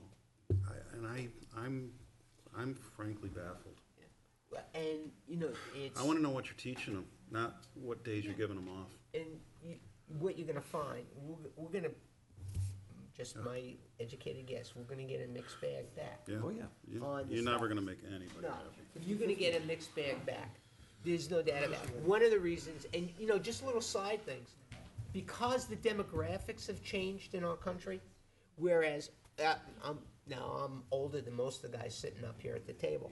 When I was growing up, you basically had a long time ago, the extended family was living right in the same area. So when you had Thanksgiving, the fact that you didn't have Wednesday off was no big deal, because I was just walking around the corner, okay? Now with the change in demographics, you have families spread out all over the place. So one of the things I've seen in my tenure as superintendent is that we began to see a significant decrease in attendance the day before Thanksgiving. Why? Because mom and dad are going to grandma and grandpa's who now in Florida. And they got to get the flight out the day before.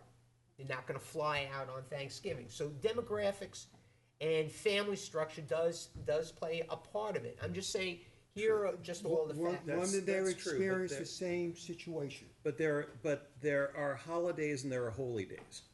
And I mean, I know they're spelled the same way, but Thanksgiving is one thing, Columbus Day is another. I'd be a lot more open to messing with President's Day than, I'm not saying that. I know, we're basically agreeing here. I'm just trying to articulate that while some of these holidays and some of these days off that have evolved may have evolved for a particular reason, one that can be on any given Monday within a, certain calendar window, maybe that's one that we can look at with a little bit more. It is what it is. Yeah. And I'll give you an example, and then good. When I was superintendent in Portsmouth, we had always started before Labor Day. We had a series of snow days, and we were getting out later and later. So, started a calendar to start before Labor Day. We got pushed back from the people at the beach because a lot of our high school kids were working there, all right? But we hung in there. As luck would have it, it was a miserable winter. We had 9 million snow days. Everybody else around us was getting out June 28th, June 29th. We got out a week ahead of everybody else, right? I never got one more complaint about starting before Labor Day, just because of the way things felt, because the year wound up getting extended, and to your point, it was chopped up, because you had a snow day here, you had a snow day there, you had a snow day there.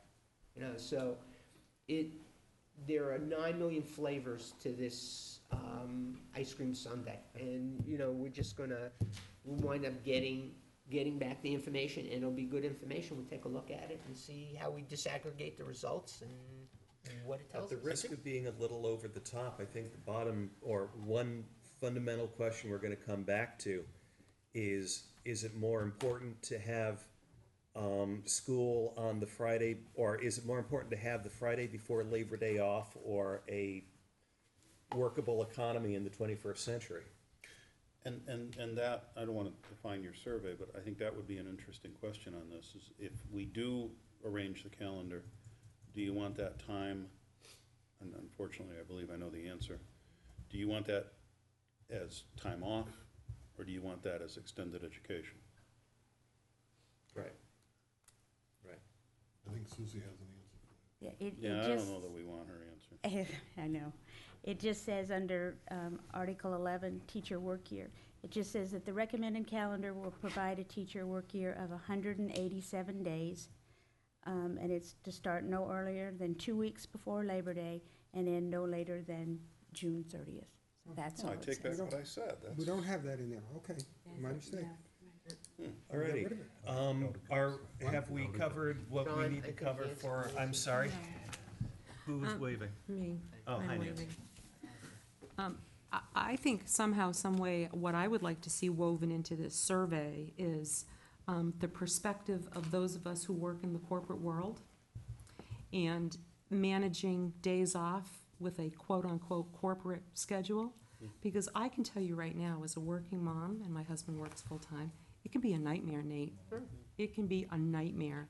You know, fortunately, I have services with the YMCA, but there are days that the YMCA doesn't offer services, so you have to find something else for your child. So then you have that plan in place, and that implodes.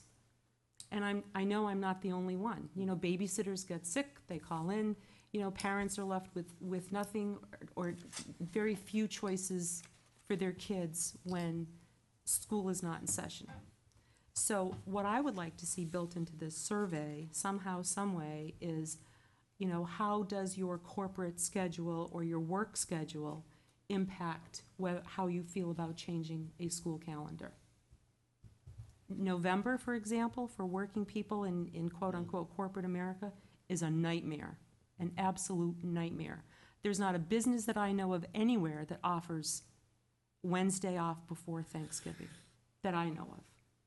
There's not a business anywhere that accommodates schedules for, you know, half days for parent-teacher conferences. And don't anybody, send me hate mail. We have to have them. I get that. My point is, it's just really, really hard to manage. That's my point. Thank you. Is there anything in addition that we should raise or discuss in regard to the calendar survey item? Good God, I hope not. I hope not too. All right. Steve? Okay, hearing nothing. No clue. The next one is the easy and open and shut topic of blizzard bags. I gotta get a cup of coffee. Middle school. Oh, great, he's bailing on you, Andy. Floor is yours, Andy. Thank you. With the support of faculty, the administration, parents, and the school board, Londonderry piloted a Blizzard Bag Day on November 18th. Staff provided students with assignments and expectations during the week of November 12th. The assignments were developed during the November 2nd Teacher Workshop Day. The building administration reviewed all proposals, and accommodations were made to meet the individual needs of students.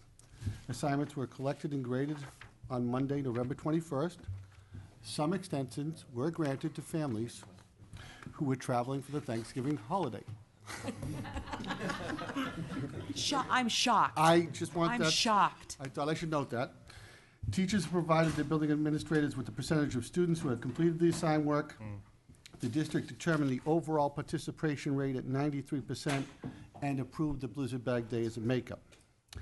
The Blizzard Bag Committee is conducting a survey of staff, parents, and a random sampling of students in order to gain feedback on any changes. We will be bringing that feedback back to the school board. I did attach the surveys. As you may recall, the first survey we used was basically yes or no's to just figure out if there was support from the community. This one is a little more open-ended. I can honestly say the concept has generated a wealth of conversation. I'd like to thank Mr. Allen because he forwarded his piece to us. I think his talk tonight just addressing the idea of competencies, because the state of New Hampshire is now struggling with the overall concept of blizzard bags. As a matter of fact, at this point, they have asked all districts except for Kearsarge to kind of put it on hold until there are further discussions. We're meeting December 16th as a South Central group of superintendents to review our recent excursion into this area and a number of other avenues that people are trying.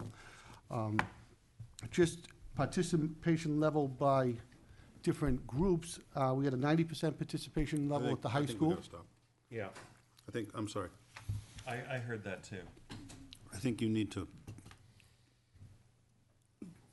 clearly state what you just stated again.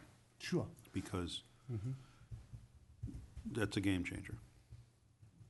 Well, at this point, the commissioner has asked that the blizzard bag concept be reviewed by all districts and determination of if we're going to proceed forward. Now, you can submit. Except for Kearsarge, which is already doing it.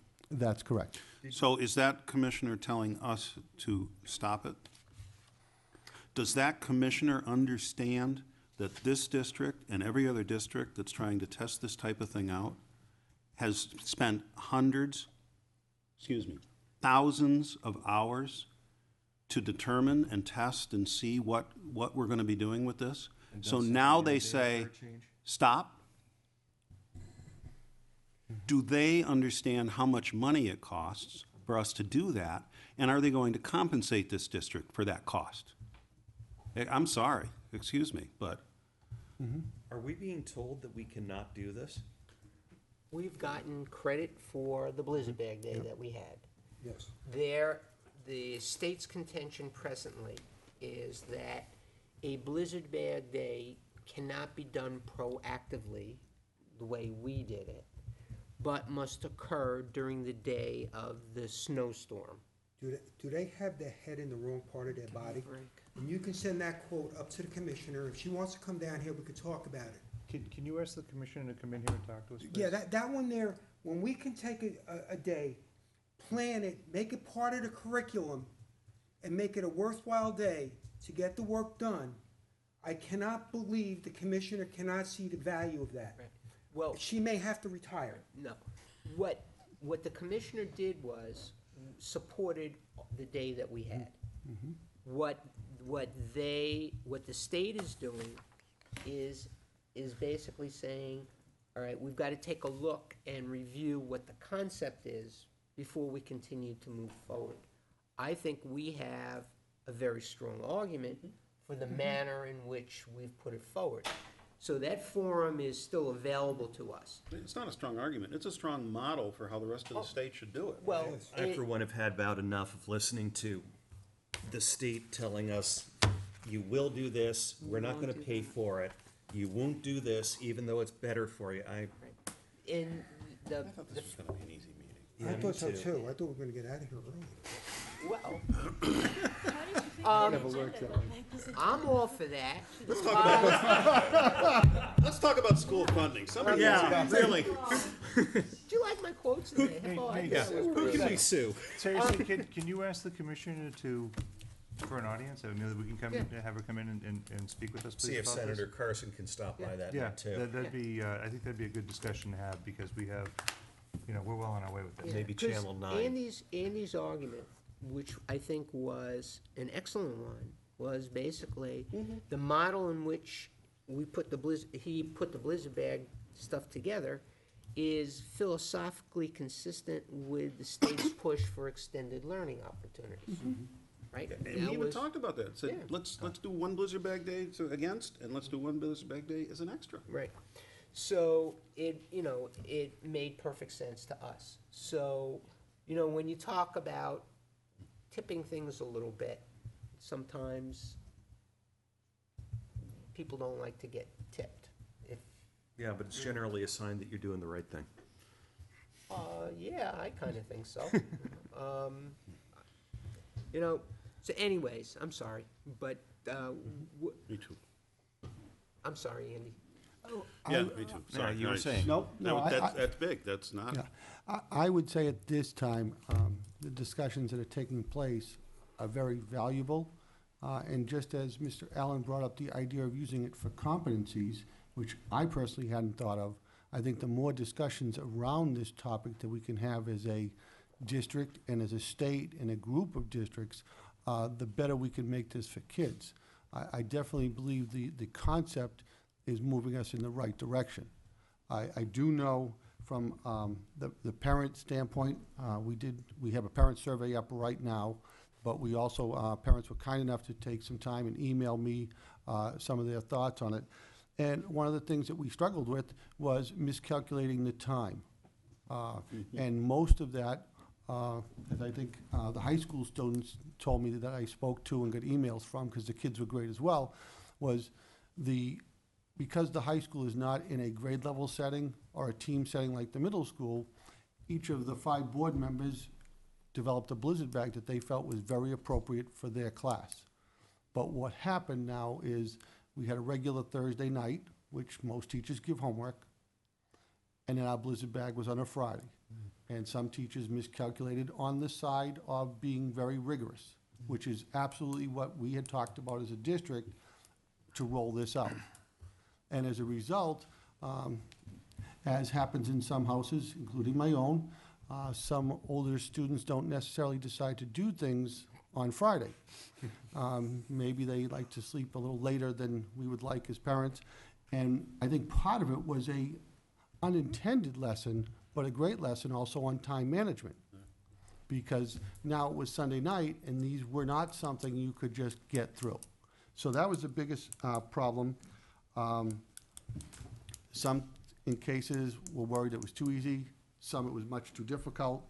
And we also faced a number of people who were leaving, because Friday was parent-teacher conferences, so that was a day to get on the road for Thanksgiving and taking off Monday and Tuesday.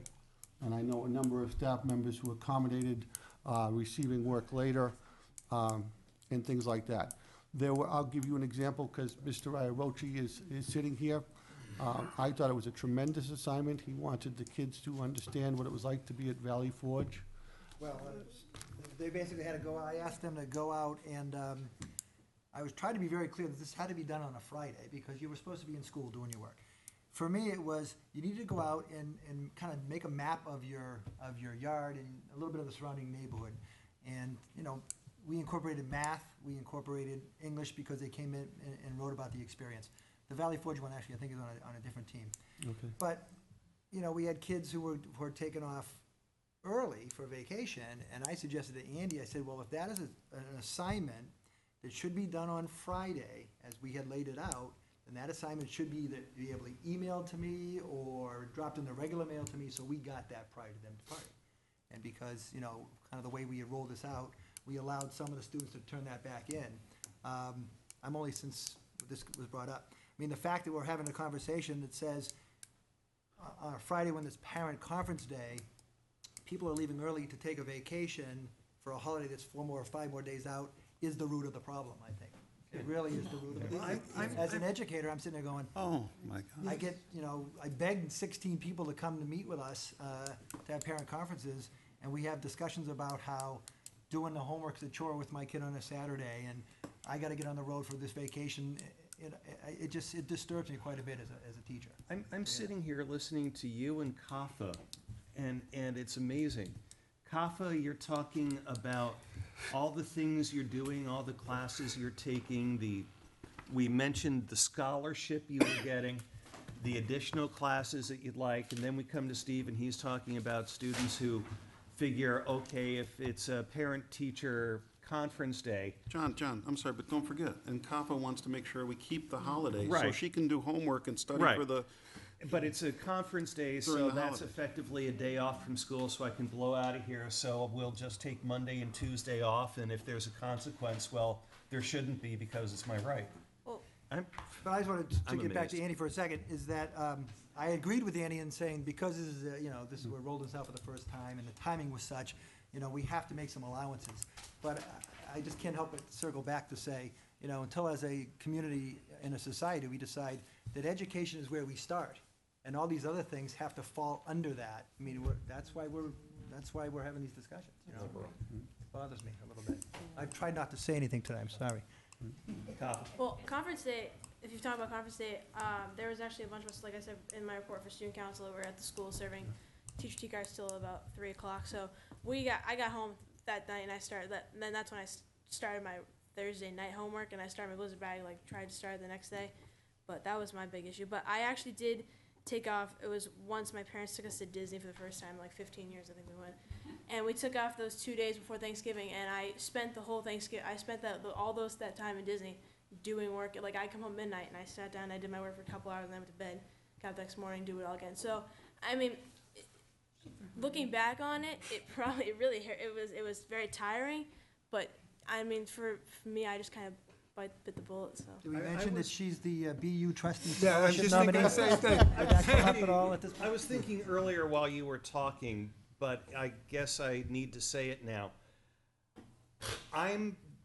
I and the board are delighted that you're here, and we admire all you do, but I'm afraid I don't consider you typical. Not many people do. That's a compliment. I know. Yes. Not many people do. Yes. You kind of put Kafa in a difficult position when she walks into high school tomorrow morning, you know? Yeah. So Bert's the- gonna have a hard time too, but that's okay. Just to finish up on the concept of blizzard bags, as soon as we have the results from the parent survey, the teacher survey, and we do random sampling of the students, I'll come back to the board and give you an update. I definitely think we're on the right track. I think there are, the emails I have gotten have not been what I would say negative. They've been, have you thought of this? Have you considered this? And that's been wonderful, because sometimes when you live it every day, you miss something that's very obvious. So I do encourage people out there to please go on and take the survey. The last response to Mr. Young's point, parents have been fabulous about going on. I know of many people, because of the number of emails I've already gotten, that are out there actively doing this and giving us really good feedback. So I know we can improve. Honestly, I'd be shocked if we got it right the first time. Right.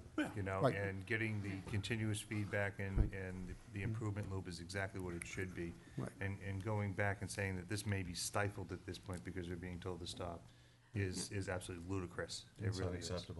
Yeah. And I'm sorry, when did that bubble up with the Pardon me? commissioner?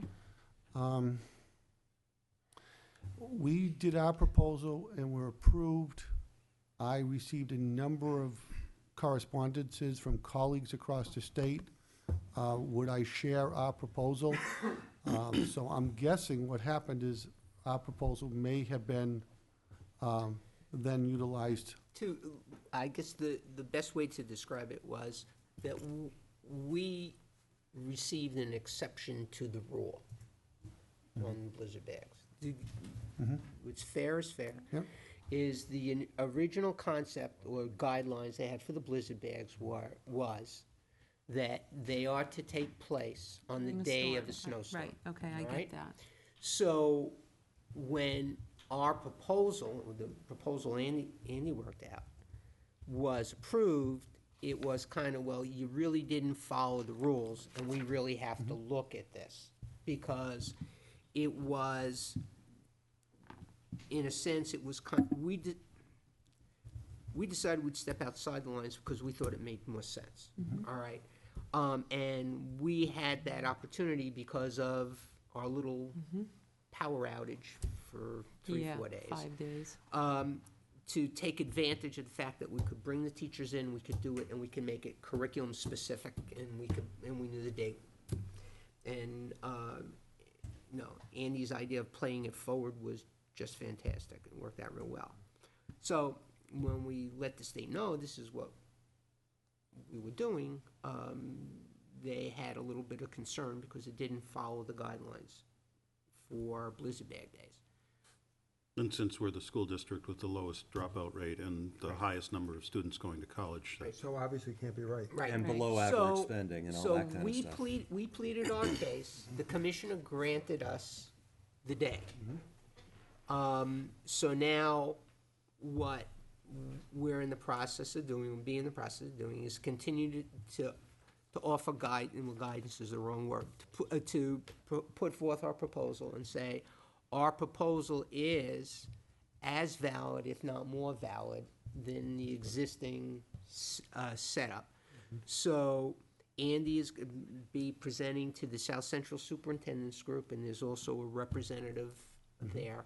And then we'll also be bringing it up at a later date, and we'll pursue our concept as we move forward, because to us it makes more sense. And one of the arguments that we made was, in Londonderry, when a squirrel hiccups, we lose power. So to expect internet compatibility in the middle of a snowstorm, because that's part of it, because it's supposed to be interactive, is not really in the best interest in our district, because we would expect that A, we would get not as high a participation rate because of it. B, to go, Nancy, to go to your position, it's often difficult on a spur of the moment, i.e. it starts to snow at 3 o'clock in the morning, and you don't know where your kids are gonna be for babysitters.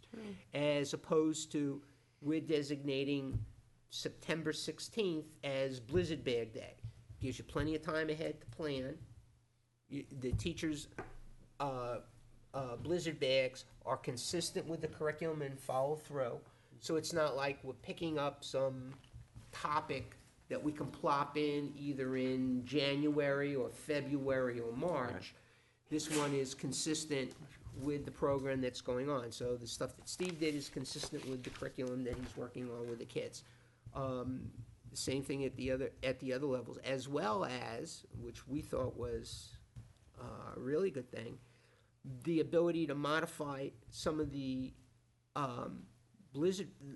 We had the ability to modify blizzard bags for kids who had IEPs.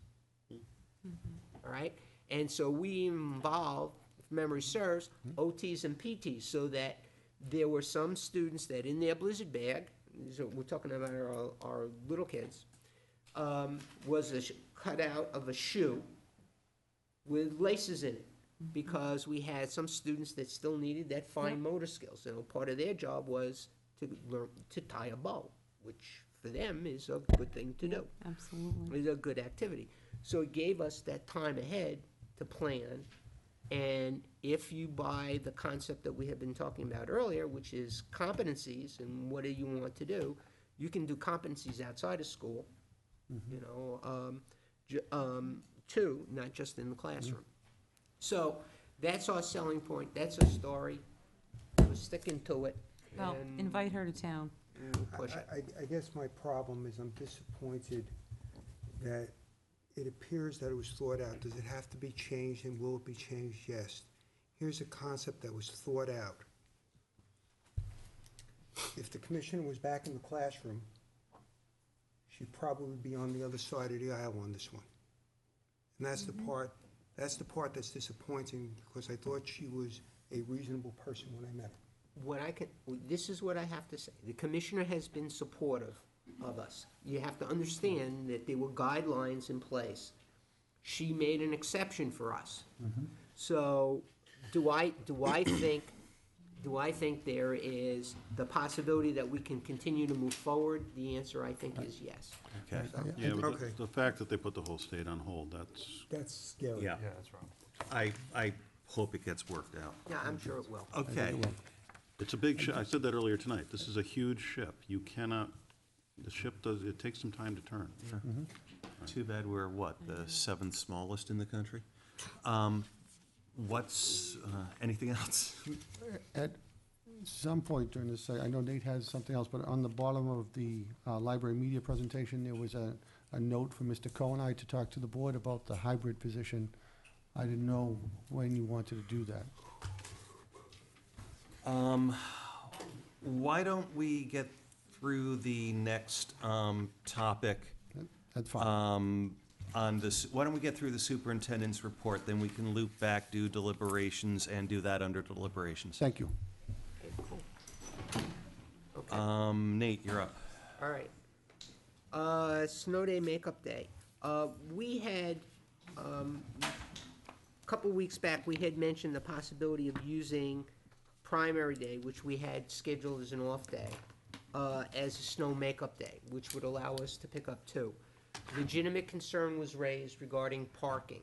So we did have a conversation with Cindy Rice Conley regarding what would be needed for parking, as I've outlined it here. Cindy being the town moderator Right. and responsible Right. official for the election. And Paul Dutton was kind enough, at Jason's behest, to run around and count up the 9 million parking spaces that we have.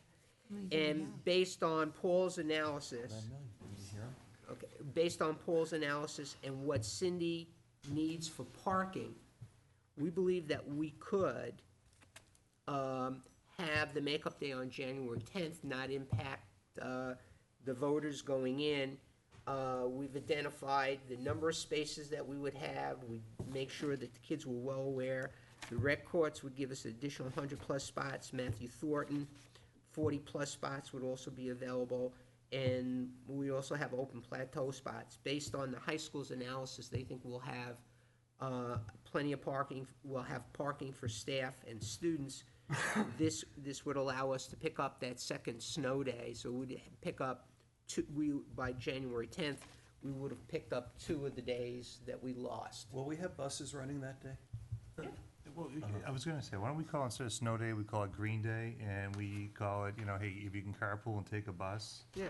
And kind of push it Right. around school, Kappa. And absolutely. You know what I'm saying? Seriously. Yeah. I mean, it makes sense to me than trying to figure out whether or not we're gonna do Well, this because of what we parking. wanted to do, knowing full well, even if we promoted carpooling, not everybody's gonna carpool.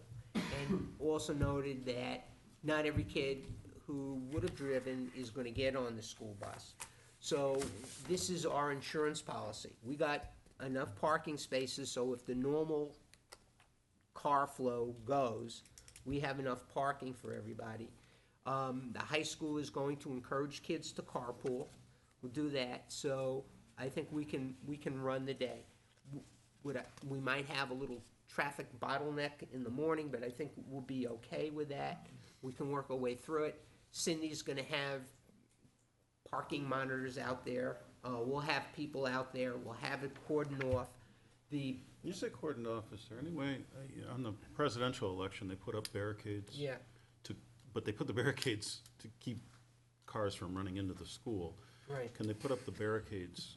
I don't know how much she said she needed, but if she needed half the parking lot, the police have them stored. Can they put those barricades up on that half of the Yeah, parking lot? we can look at it The and, first 3 double rows. The last election, 120 spots. yeah, they were up for a few hours and then they all got taken down. yeah.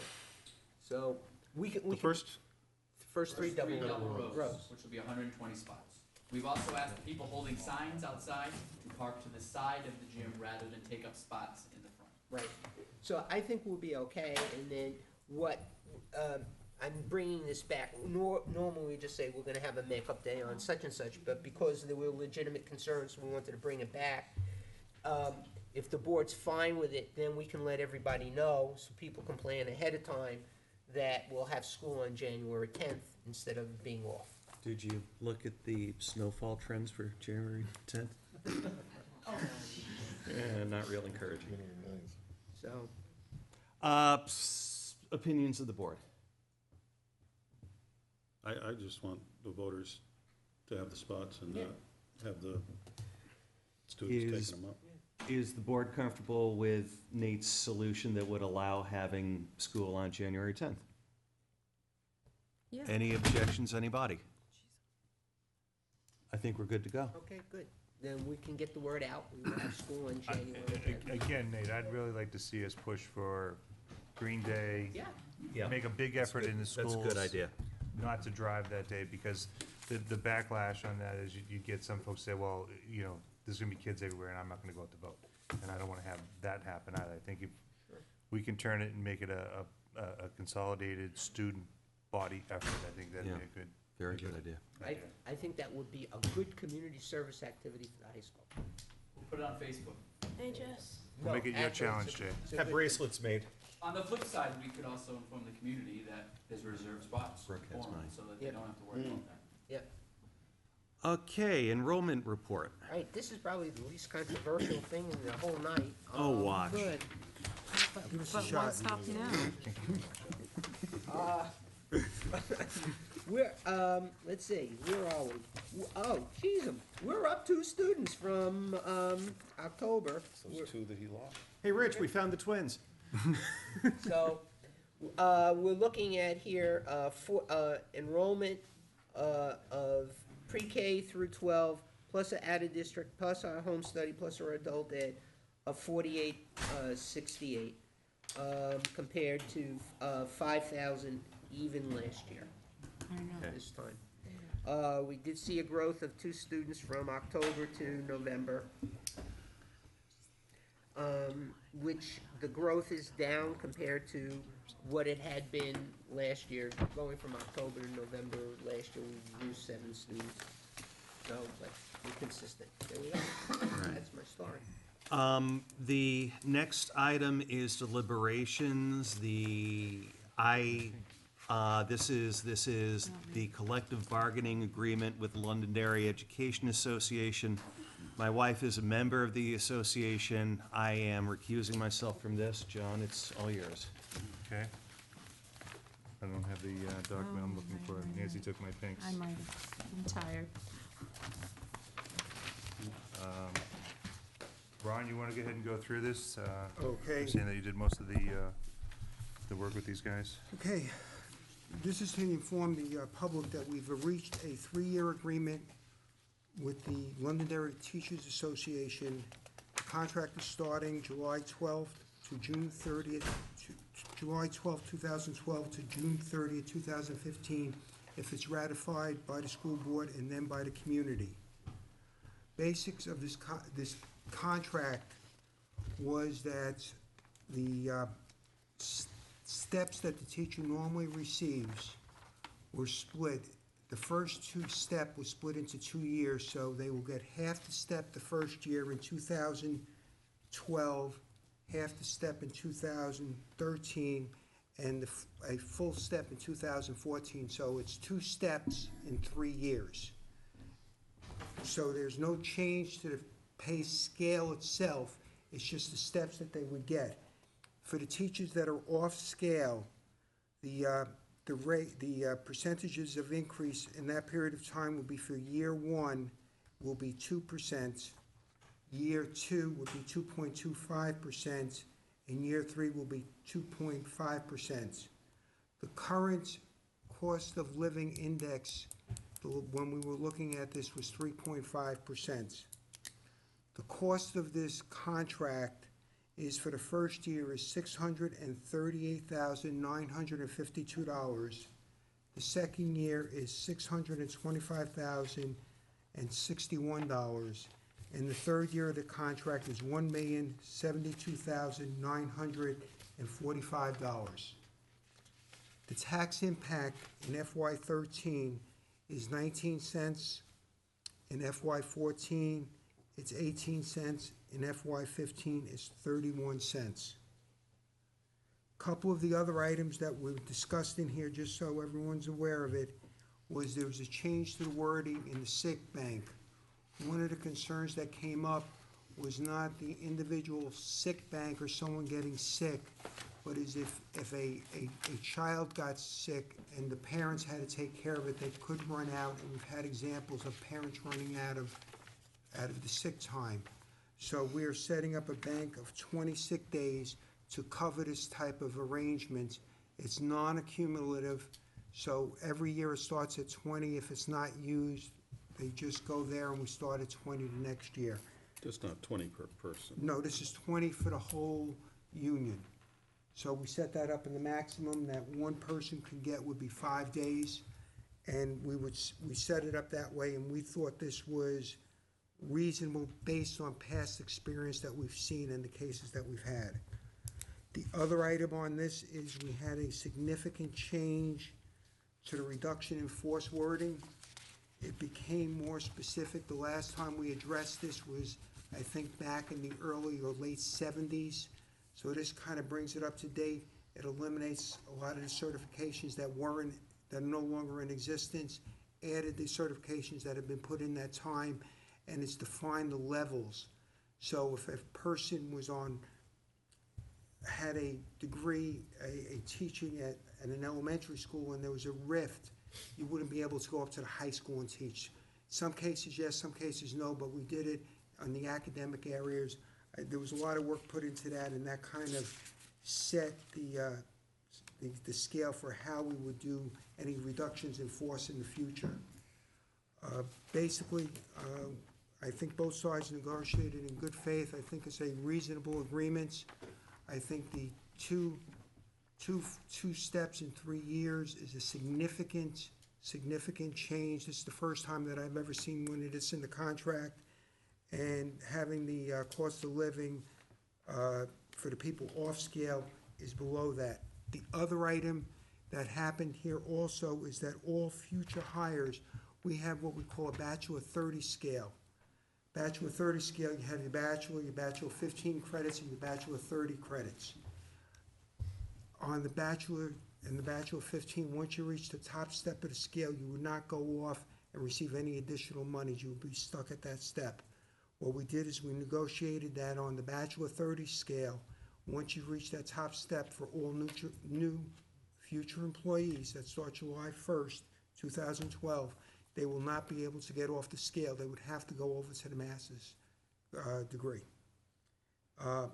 Contract is basically very simple. It's the money issues, the reduction in force in the sick bank, and the change in the scale on the Bachelor 30. Okay. Did you mention that it's been ratified by the teachers' union? No, I did not. Okay, so it was, this agreement was ratified by the teachers' union, 198 to 0. Any questions from the board? Just wanted to correct the steps start in FY 13, 14, and 15. Yes, you're right. I'm For sorry. the minutes. I apologize. It's all You're right. I didn't want to correct them later. Steve? 14 and 15, is that what you said? Nate? Yes, sir. Okay. Anything from the audience, public? Okay, so we need to vote on that side. All right, so I need a motion for this.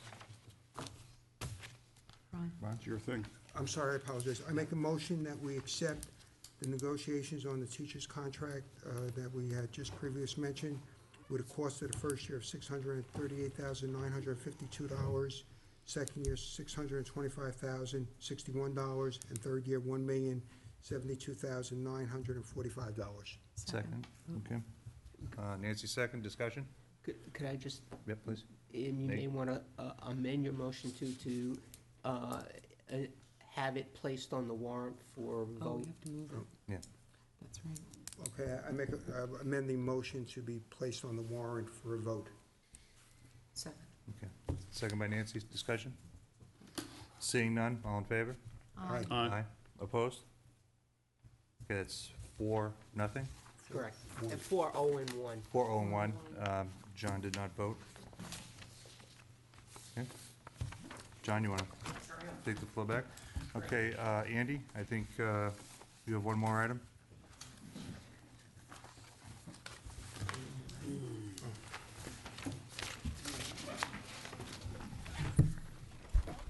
Last year, as the board might recall, during the budget process, we made a decision to change some of our library assistants into what we called hybrid position or tech assistants. Sean and I are coming before you to ask the board to consider allowing the middle school and the middle school only to have 2 hybrid positions. We presently have 1 hybrid and 1 library assistant. What we're seeing there, because of their size and the number of computers, we're a little bit behind in our tickets, and I'll give you the clearing of an IT ticket right now at the middle school is taking 7.8 days. The rest of the district is 5.5 days. And we feel that by changing this library assistant position into a second hybrid, which will report to, we share the responsibilities of reporting, it will allow us to continue to do the things that we saw in the video presentation tonight through the library. It will allow IT to continue to deal with all the first level type of fixes. It will allow the further use of the smart board integration and all those, because there'll be another person in the building equipped to handle that. From a standpoint of what we're asking from a financial point, a library assistant is 6 hours a day at 200 days at a rate of $12.49 for a total of $14,988. The tech assistant is 6.5 hours at 200 days for 1,300 hours at a rate of 14.25 for total wages of $18,525. So the delta on that is $3,537 that would be asking the board to incur. We are viewing this as a pilot, specifically at the middle school, and we would come back to the board in the spring with data. You know, has this worked? Are we surviving from an IT standpoint and a library standpoint? Just to give you some idea, the middle school has 291 computers compared to an elementary school with 175. Students at the middle school are going to have network access issues and X2 that you're not going to see at the elementary. You're also having students at the middle school accessing Odyssey-ware online, so there are a lot of technical pieces there. And the middle school at 1,150 students is approximately double an elementary school. Just to give you a little breakdown of how we're currently functioning, is in the past we had the IT person at the middle school, we had a computer ed person, and we had 2 library assistants. Part of the difficulty is, one, the IT person was put on hold at the middle school as part of the $1.1 million until it was funded, so we were playing catch-up on that part. And then we went down to 1 hybrid and 1 library assistant. The extra half hour from the standpoint of the library will also help with coverage, because right now we open the library at 7:30 and we close the library at 3:30.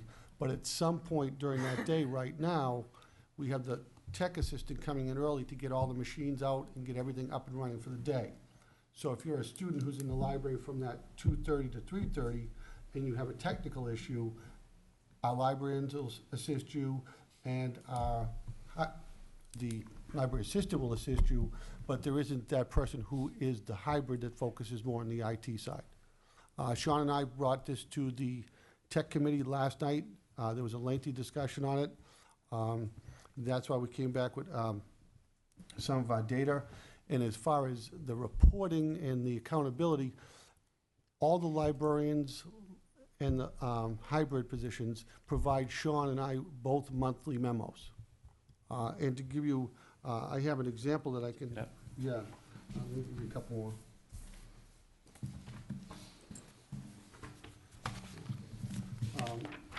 This is a typical monthly memo. It's from one of our elementary folks, because the middle school person created this opening, and that's why we're here, because he has moved on. But as you can see, the first page is obviously important, but what I really would like to call the board's attention to is the second page. Because in those instances, the hybrid position is in dealing with classrooms, whether it's being type to learn, fast math, kid picks, all of those type of things, that the teacher is bringing that mobile lab in, they're integrating it into their curriculum, and the extra person there with the, in some cases, more expertise in the teacher, in other cases, it's kind of a level playing field, and we continue to provide trainings. So we asked the board to consider this request to allow us to, at the middle school only, to take the current opening for a library media assistant and turn that into a hybrid position, which means they have the dual role of assisting IT and working in the library in the areas of integration and with library duties. And I think also, just to clarify, we're asking the board just to do it for this year pending coming back for an evaluation. And based on the evaluation, if you feel it has not met your expectations, it reverts back to a library assistant position. If you do, you'll come back and make another presentation to the board and make a request that the position be altered or continued as a hybrid. So we're really only committing till June. Right, and from the budget standpoint, we're looking at $3,537. It was not budgeted for that. That's the cost for the year. Right. Which would be prorated. Right. Ron, I know you were involved in that meeting, is that correct? Yes. Do you mind shedding a little bit of light on it from your perspective, please? Where I was, and as long as we're doing it as a pilot, I can live with it. Yeah. What I'd like to see is what the breakdown is between being a library assistant and being a tech person. Is there, I have concerns about the hybrid position, additional dollars, where does it fall in the scale of pay, type of arrangement? It's not any more hours, correct? It's still 6 hours. No, 6.5. So you're, Heard it was more hours. you're adding another half hour. That's what the tech assistant has So- been, yes. That's what the money's for. The money's not to give them extra money, the money's to give more time. No, Is it, it's both. It's both, yes. yeah. So, So those are the type of things I'm looking at. I just want to make sure that we don't get shortchanged in one area, that we're looking here. Right. And the reporting responsibilities. This here is a really nice list of all the things we're doing. However, it doesn't really tell me what they're doing. As I'm looking at, when I look at the list, those are some of the concerns I have on that. So I guess I'm okay trying it out for a year, but I'd like some heavier data on this if you're going to go here. My concern, as I said there, is that it's going to creep into every single building that we're going to do this. Correct, correct. John? Could you revisit the pay rates again, please? Sure. It is, the library assistant is $12.49 an hour, and the tech assistant, which is the hybrid position, as we call it, is $14.25. What does what's the rate for a full-time IT tech? It's a couple of dollars more than that, 16 to 17. Okay, thank you. So if I understand, it's the same person that's going to be doing this role? You're just going to be paying them differently? No, Well- we have an opening right now. Okay. Okay, and we have gone out and posted that, but would like to fill that opening with the person having the responsibilities Right. of the tech person, because the person also has that skill set. Okay. Nancy? You've already posted this? We Internally. posted the library assistant's Okay. position. When we went into the process of discussing this, Yeah. that's when Sean and I took a step back. Okay. The hybrid position at the middle school, the person who held that resigned in Yep. early November. So that position has been vacant for a little bit. Right. So you're combining two positions into one? That was done last year, Okay, right. all right. We had one of each at the middle school. Yep. And all we're asking for is to keep the hybrid that was budgeted Yep. last year As is. and make the library assistant into a second hybrid. At some point, I'd like to see a job description. Sure, I can actually, We have Oh, that. cool. Yeah. That would be helpful. I'll take a walk. Okay, Steve? fair enough. Who loses $3,000? Yeah. Yeah, Thank you. thank you. Who was it, Nate? Yeah, who was it? Substitute? Substitutes. And it's probably a little bit more than half that, right, for the remainder of the year. I guess one of the things, personally, I would like to keep the same number of hours that we started the year with, 6 hours, even in the hybrid position, because that's what we told the people we were putting there, so we got 6 hours. That's fine. We could do Yeah, that. I mean, That's fair is fair. Yep. Peter? problem. Anything? I'll like to hear from the finance guy. Oh, They're fine. Okay. So are you looking for us to okay this today? Are we in a position to Yeah. make a we could. decision on this? If you could, we'd appreciate it. Okay. Do I have a motion to, We'll still have to vote on this again on the board. Yes. once the Yeah. person comes. Right. Move to create the hybrid position in place of the open library media position for the remainder of the current school year, position to be reevaluated at the end of the current school year. Correct. Correct. can we put a not to exceed on it from a dollar perspective? I thought we were Do we have taking to? the rate that, Just 35, 37, 30? It'll be less than that, because that's the full year That's with- Oh, it's a full differential. year, okay. Yeah. And that's with the half hour in there. Right, if we take out the half hour Mr. Campo talked about, and not being a full year, it will not be as significant as the 3537. So, second? Second. Okay. Any discussion? All in favor? Aye. Opposed? Okay. That Thank you very was much. 5 minutes.